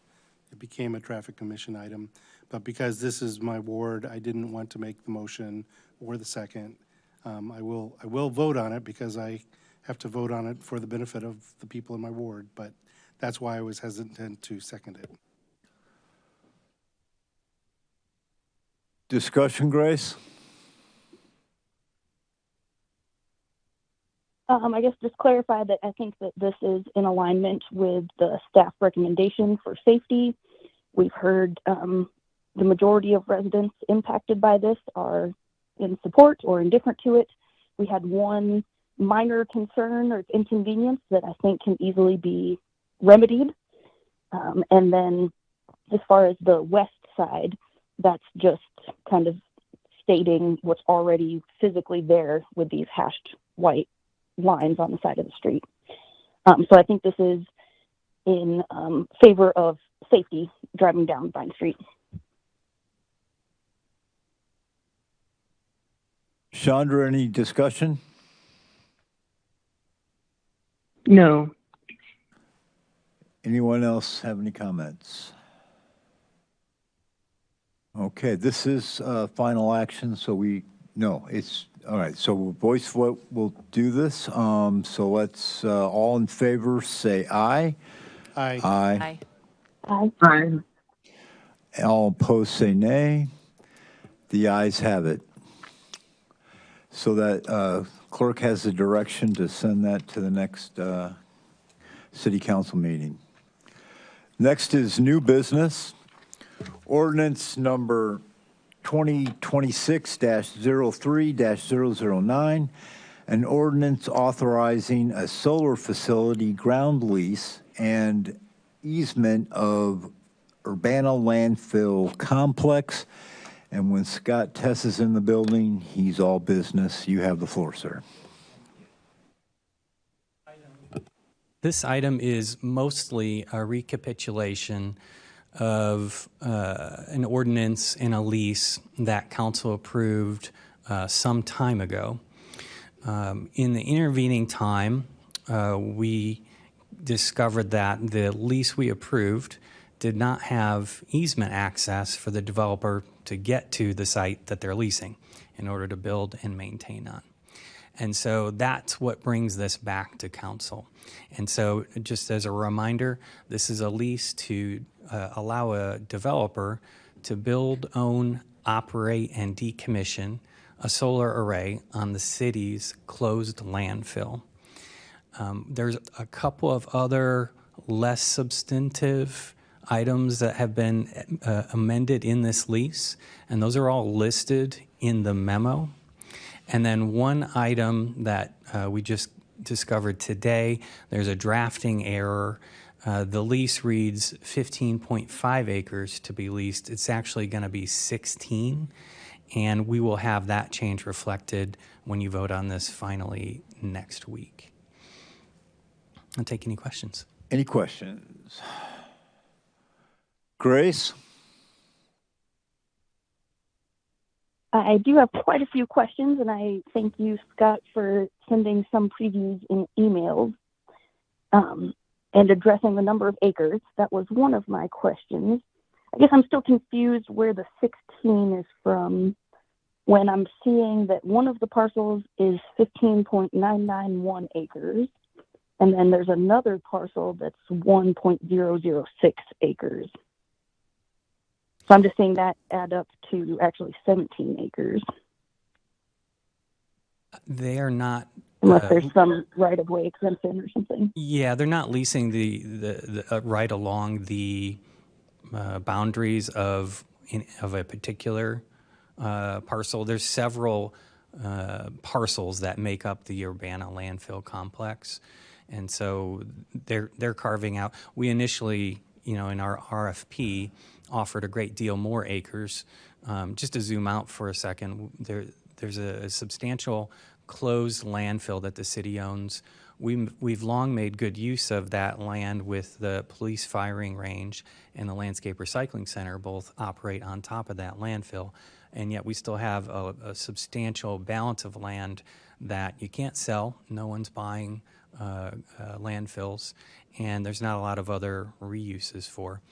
So we, in our initial RFP offered a lot of land, and then initially the developer was contemplating 24 acres, and then when final engineering is done, it's just 16.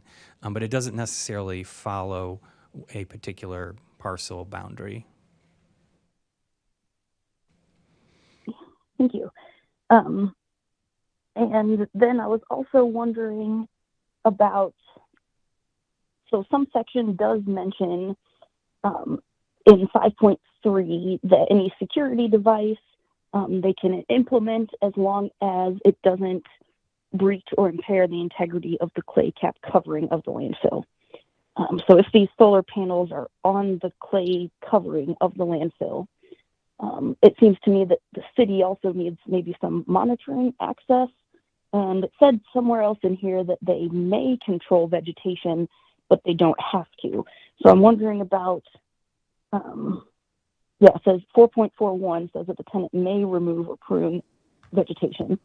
But what if, say, there is a tree that starts growing on their leased parcel that would potentially penetrate that layer of the landfill? I'm not seeing anything that says that they must remove any of that growth or that the city has rights to come in and do that management. I don't know if you could clarify. Yeah, the city would have rights to enter their leased area. Typically, that's in these leases with notice, and I'd have to look at the section again. You're referencing 4.3. You said 4.1.4 is about tenant may remove vegetation.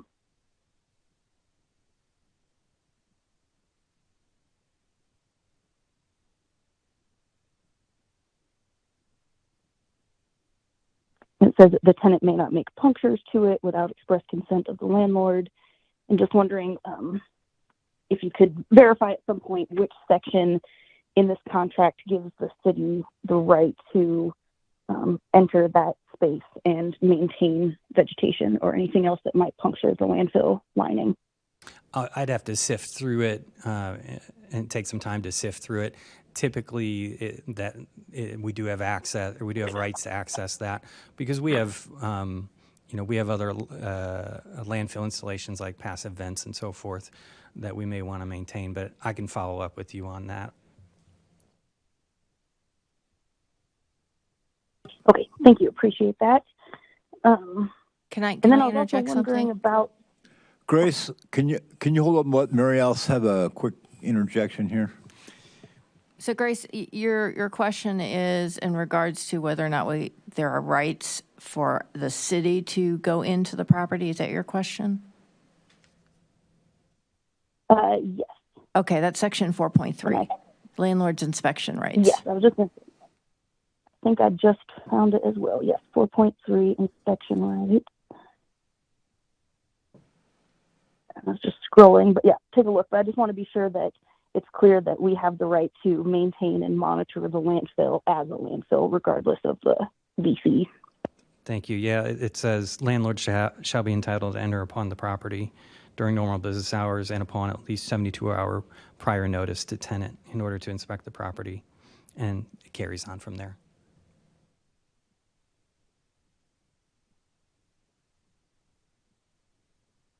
Anything else, Grace? Yes, I have some other questions, but on that, still I'm just seeing a right to inspect, not right to remove a tree or something. So just want to again be sure that we have the right to monitor and maintain that property still. And then the other question was about the time period. I think there may be some discrepancy in the term, section 2.1.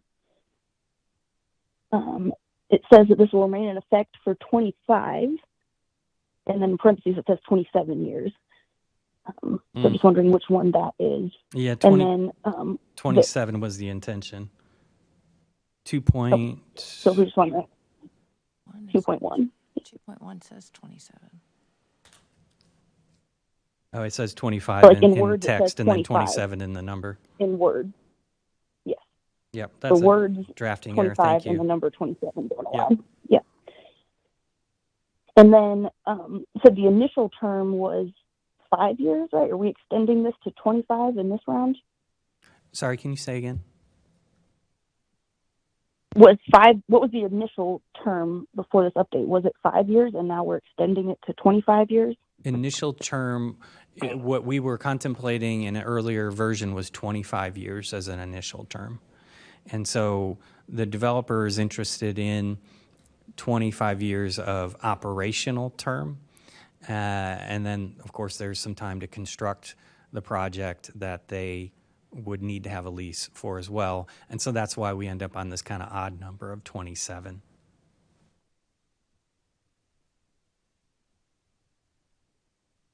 Okay, but the original one was 25, and now we're changing from 25 to 27. Correct. Okay. And then I appreciate that you sent a map, but I guess I'm still not sure specifically what easement area we're talking about. So I don't know if yeah, the easement visual or for later. The easement runs from the east corner of the leased area to the east gate of the property. So it's on an existing road that's used by landfill maintenance and the landscape recycling center that goes east to exit the property. So the easement is for the developer to bring materials and labor onto the project for construction, and then also access the site for maintenance post-construction. So it's just this road that goes from the east corner of the parcel they're leasing to the exit of the property. And is that an existing road, or It is. It's an existing road. creating one? It's an existing road. And so we're saying that they can have access to it, or now that's part of their leased area? It's not part of the leased area, so they won't have a fence around it, so to speak. It's just an access easement.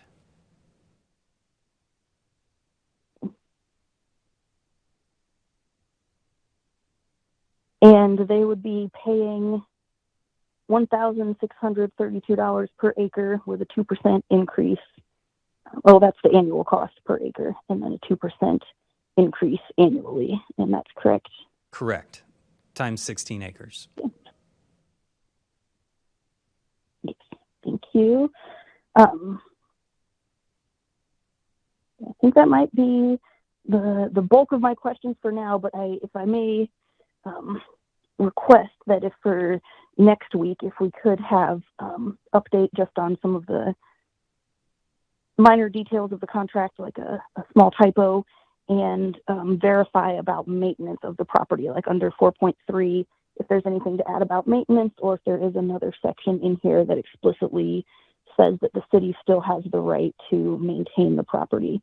And again, just out of concern for the landfill liner and the city needing to be able to monitor and protect that. Absolutely.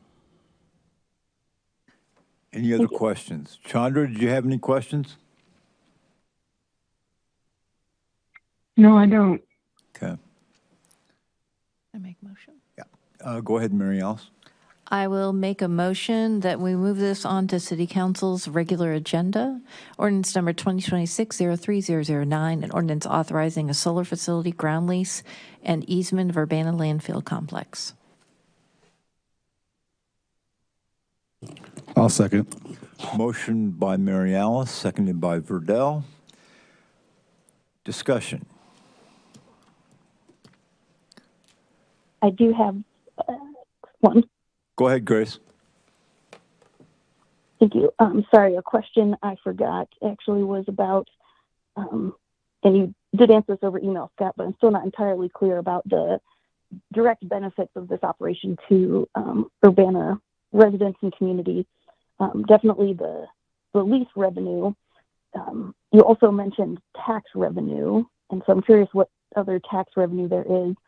And then you mentioned the opportunity to subscribe to community solar array. And I'm just asking for maybe a little more clarification on if local residents can subscribe to this somehow. Sure.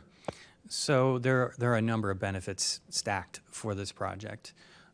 One is we're going to expand clean renewable energy in the state.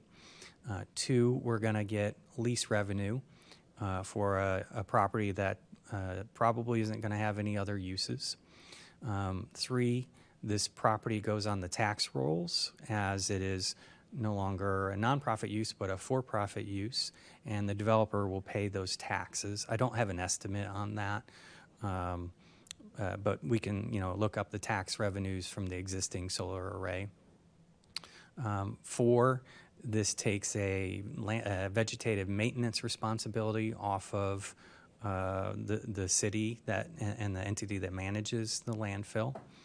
And five, it's an opportunity for Urbana residents and actually anyone in Ameren territory to subscribe their electricity supply to the low income or to the market rate community solar array that's going to go on this landfill. So just like similar to how someone might have a retail electric supplier, they can subscribe their electricity supply to a community solar array.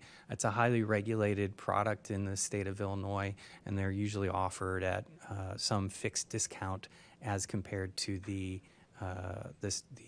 default electricity supply option in Ameren territory. And you're saying go ahead. Oh, yeah. So you're saying the company leasing this land will pay property taxes for it? Correct. Is that what you're saying? Correct. Okay, but this is not like low-income solar for all kind of agreement like the other set of solar panels. Is that right? Correct. Our first It's a development. little different. Yeah, our first development, the developer was able to win a low-income community solar array incentive. This development, they were able to win a market rate community solar incentive from the state. Okay, awesome. Thank you. And I would just say my discussion piece that I definitely support these creative uses of our closed landfill. The Landscape Recycling Center, I think, is a great and creative, sustainable asset for our community. And having solar panels there, I think that Scott nicely summarized some of the benefits, and that big picture, yeah, our use of a closed landfill is really incredible to have these various uses from something that would otherwise be only a burden to the community.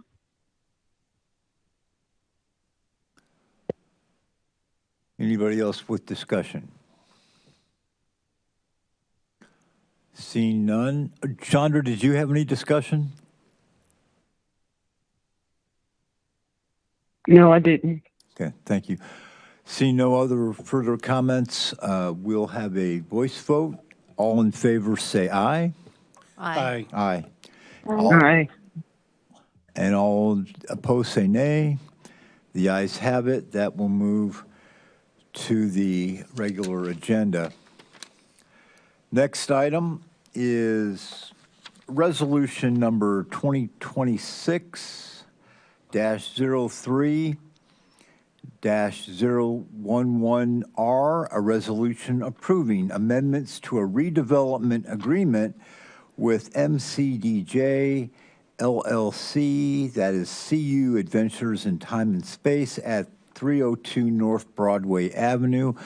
And Ms. Jovine, you have the floor when you're ready. Thank you. Good evening, council members. And I just wanted to introduce myself for Mr. Jones. I'm Olivia Jovine. I'm the Director of Community Development Services here with the City of Urbana. Tonight, I will be very briefly just introducing the amendment to the redevelopment agreement that you have before you. The redevelopment agreement was originally approved in February of 2025 with the developer, MCDJ LLC, which is Mike Hosier.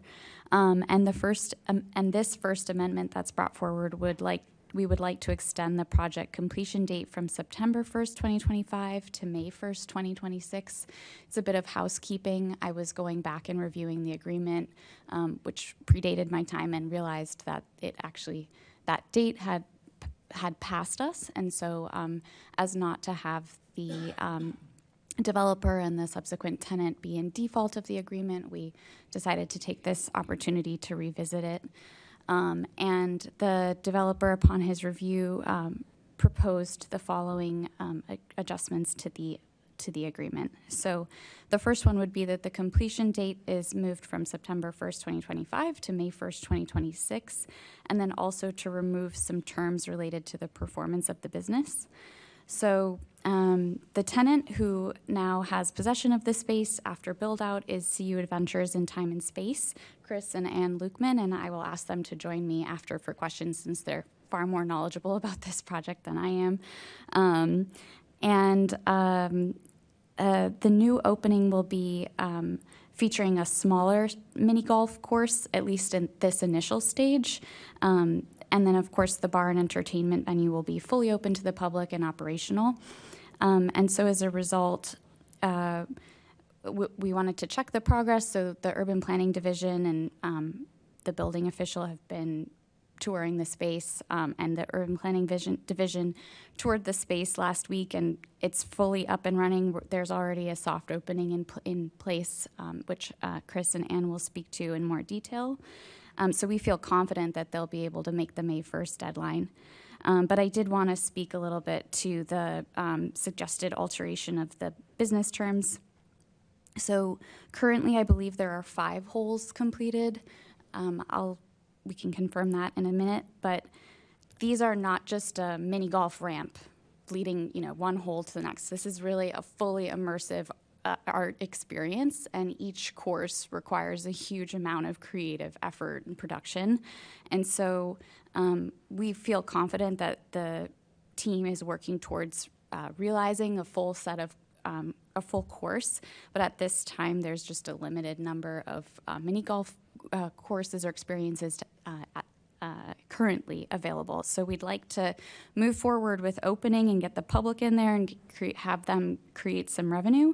But staff would like to recommend that the requirement for reaching a certain number of just want to make sure I get the terminology right. So requiring a fewer number of rounds, in fact, just removing the number of rounds that was originally contemplated in the agreement would allow for the most flexibility for the business to operate how they need to operate and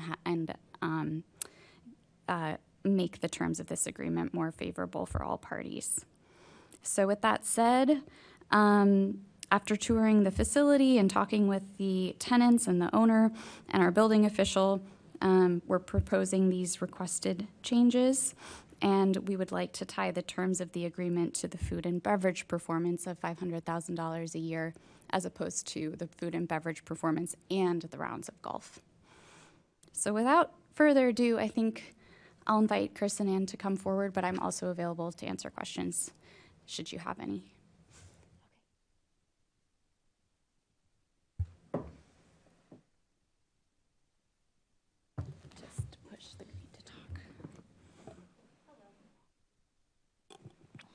Hello.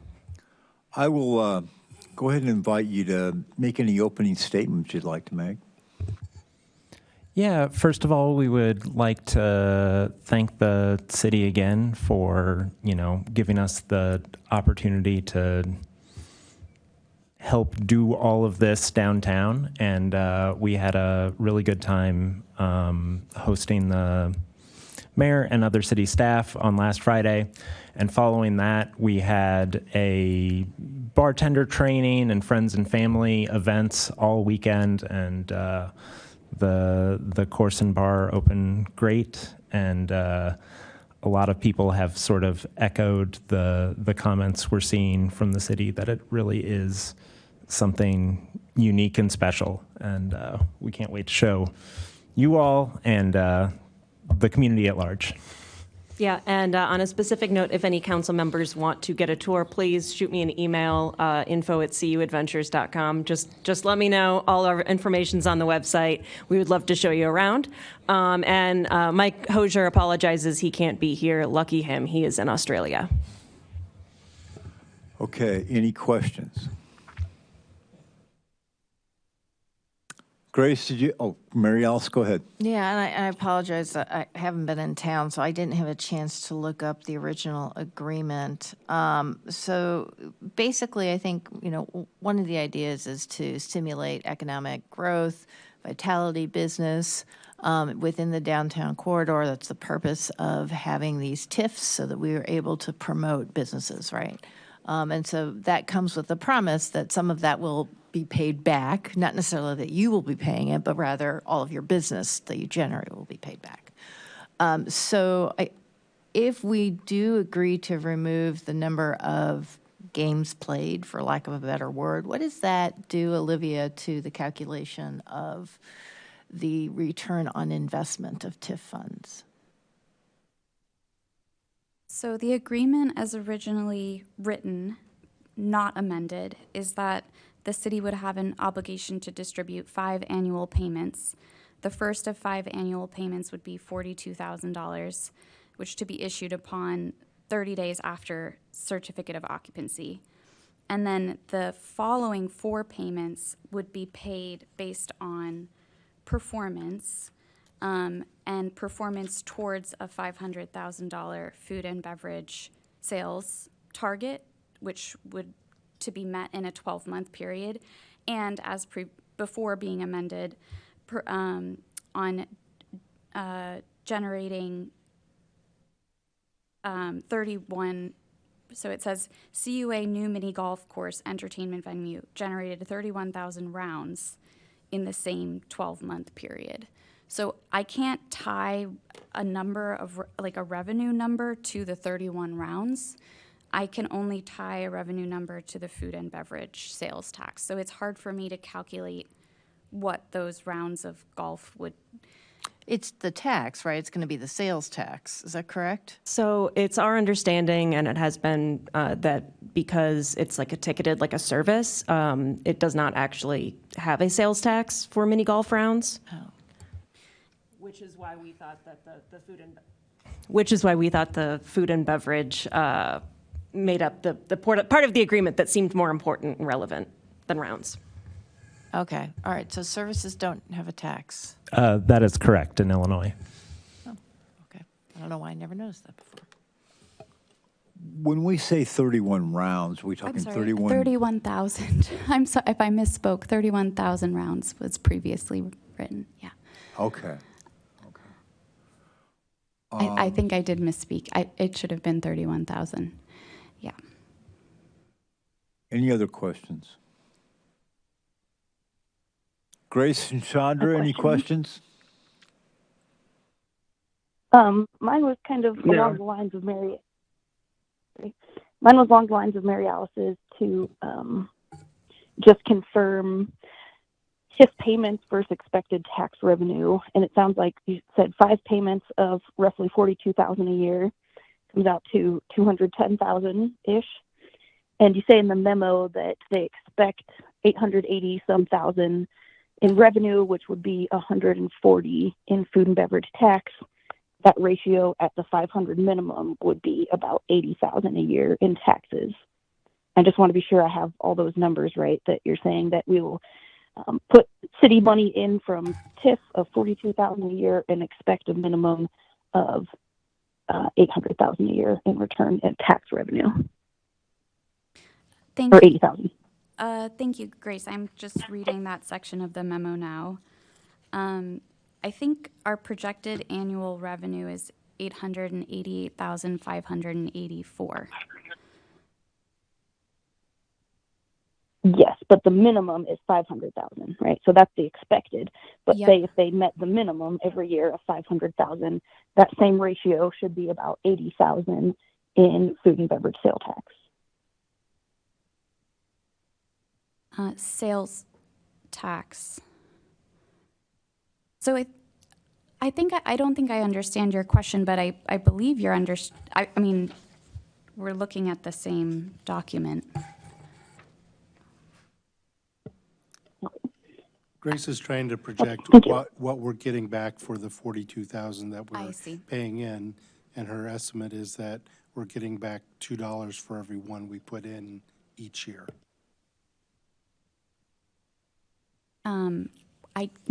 Without doing basing it that off mental of math the- myself, that seems accurate. But I thank you for the summary. Yes, and I would welcome Chris and Ann to speak to their anticipated projected performance, since they're kind of in this every day.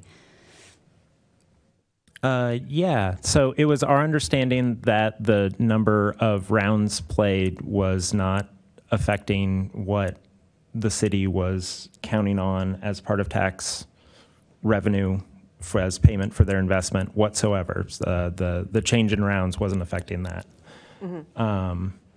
I think our revenue estimates are still well within reasonable levels. Obviously, prices have gone up for everything, which has hurt our construction budget, but will benefit our revenue sizably. And, you know, that's one of the reasons for wanting to adjust the rounds in general. It gives us more flexibility to have a smaller course now that we expand over time when we move from our current occupancy to occupying the whole space. But the bar, the tavern side, you know, has over 100 seats open. and plenty of room and weird things for people to look at while they have their drinks. So as far as we're concerned, the tax generating portion of the experience is going to be fully open. And the fact that we're making the courses bigger, changing the courses, things like that, if anything, will bring more business in because people will be coming back to see what's different.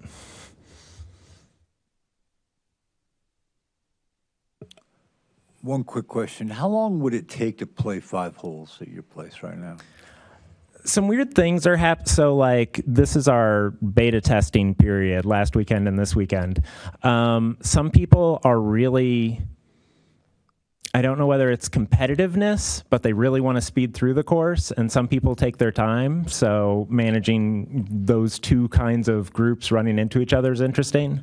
If it's a full team of 4 or 5 people, it still takes about half an hour, which we're actually getting some feedback is perfect, which we weren't expecting or hoping.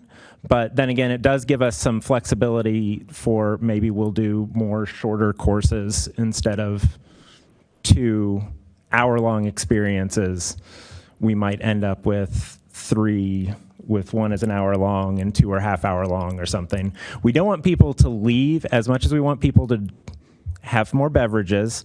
We don't want people to walk out of the course to go to the bar and then come back, because then they've missed things and it throws our timing off. And we're even starting to see that just with friends and family.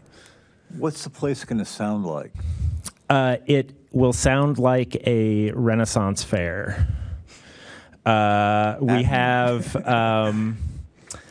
our current song license for Airplay is a station that's all medieval covers of current popular music. It's a genre called bardcore. Yeah. If you come in and take a look, you will know exactly what it sounds like, even if you can't hear anything. But there is a form of music happening appropriate to the space. Yes, we have music playing in the bar and tavern area, and then we also have more of an ambient track in the mini golf area, and then there's also lots of sound effects happening. Cool. Okay, I'm not going to bother you. So where are we at?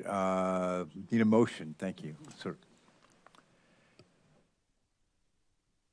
Anybody want to make a motion here?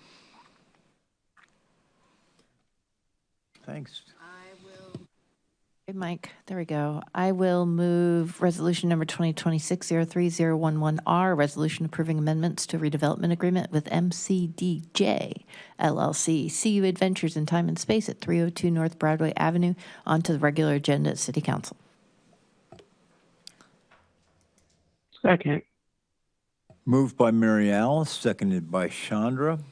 Discussion. Anyone? I'm surprised the mayor doesn't have some thoughts. Other than I encourage you all to send them an email to visit the space. Seriously, it's like nothing I've seen in a very, very, very long time. So I am excited about it. And I don't know if I can say this, but the top shelf liquor choices is amazing as well. So while golfing safely. Okay. But no, seriously, great job, guys. And again, I can't wait for the community to see this. So it's very special. Thank you, Mayor. Anybody else with some discussion? Seeing none. Discussion? Oh, go ahead, Grace. Thank you. Just wanted to say thank you to CU Adventures in Time and Space for being here and these creative expansions for the community, and for the city staff and powers that be in working to figure out the best way to amend some of these agreements. I think that we're working on balancing the TIF money and expectations. Brought this up when we originally had this agreement, that I thought it was kind of on the stricter expectation side, and we swung the pendulum the opposite way. I think we learned the hard way that when we don't have any expectations of revenue, we're not guaranteed to get this money back, and that's really important to do. So I think that we're looking for that balance, and I think we're getting close to finding it. So appreciate everyone in that process. I really look forward to the new mini golf and the new bar area. unfortunate.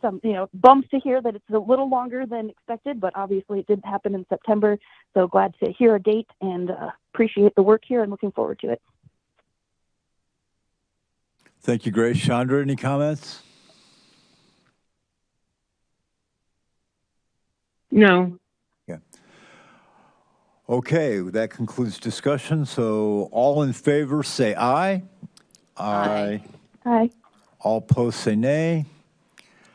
And the ayes have it, and that'll be sent to the next city council meeting.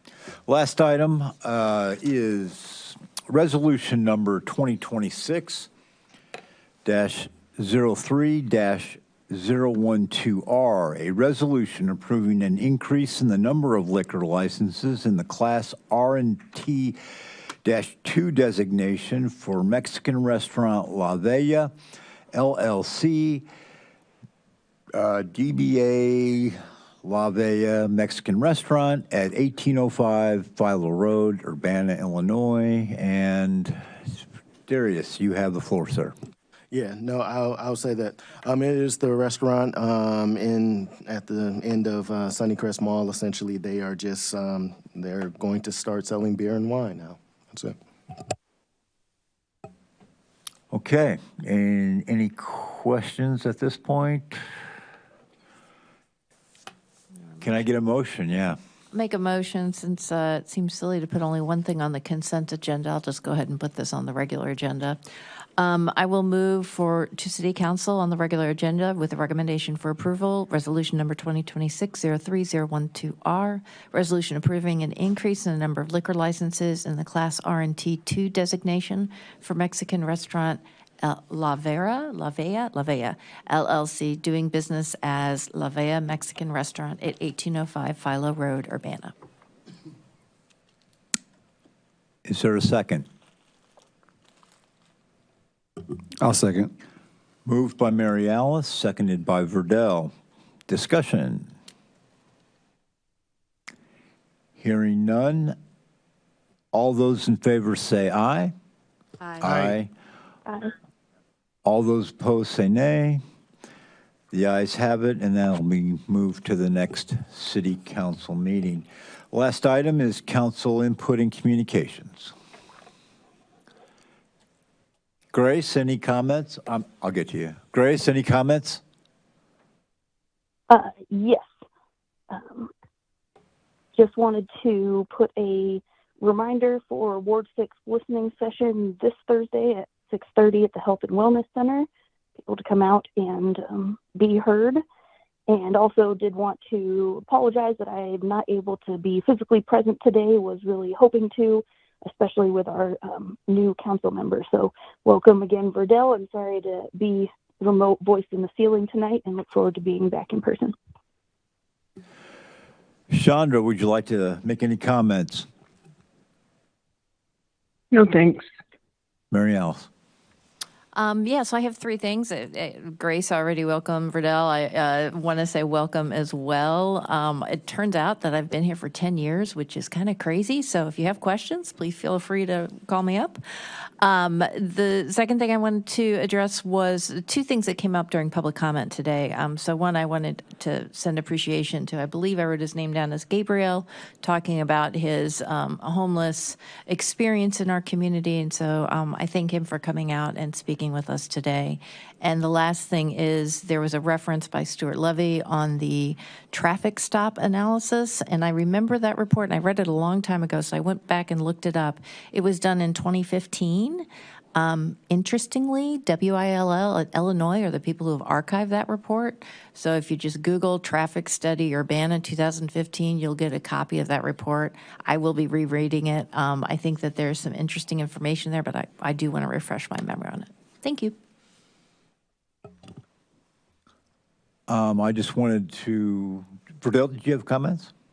Yes, I just want to say thank you for the warm welcome here today. I'm super excited to work with each and every one of you. Sorry if I'm a little spaced out. It's Ramadan and I'm fasting, so I'm a little hungry right now.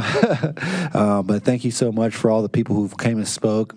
I want to echo what Mary Alice said to the homeless man who came and spoke to us. I think that's crucial. I want to continue to encourage those to come and use their voice so that as a council we can get a well-rounded opinion. And I would like to say, welcome back to Alderperson Chandra Bishop, and it's good to have you back. Also, welcome aboard Mr. Jones. And we trust and hope that this whole, Indiana Hoosier thing is out of your system. You are now in Urbana Tiger country. We take 2 oaths here. We swear to the Constitution and we swear support for the Urbana Tigers. And Verdell's looking at me like, I don't get Thanksgiving dinner without that, right? But no, welcome aboard. Give me a call anytime if you need any help, and I'll ask Mary Alice. All right, so James, did you have it? Go ahead, Mayor. Welcome, Verdell. You got a good experience tonight, but of course you had been here a couple times and see how this goes forward. We do have community engagement. I spent 6 years on the county board, and we did not get a lot of community engagement on the county board except once or twice, depending on what was going on. But at least in the city of Urbana, we have frequent and common community engagement. Once they get your phone number and email address, you'll find out they reach out to you personally too. And that's a great thing. The best thing you can do in this community is talk about how to support it and make it better, and you'll find a lot of people that are willing to do that. I was going to say I can share some of James's 3 minutes. I only had a little, but I just want to give a shout out to staff. You guys are amazing. You get pulled in a lot of different directions, but I just want to tip my hat to you because you guys are rocking it. You guys and gals are rocking it, and I truly, truly, truly appreciate the work that each of you do. You at least help me keep the remaining pieces of hair that I have. So I thank you all, and I know that Darius and the council agree. So thank you all. Okay, seeing no further business, this meeting is adjourned.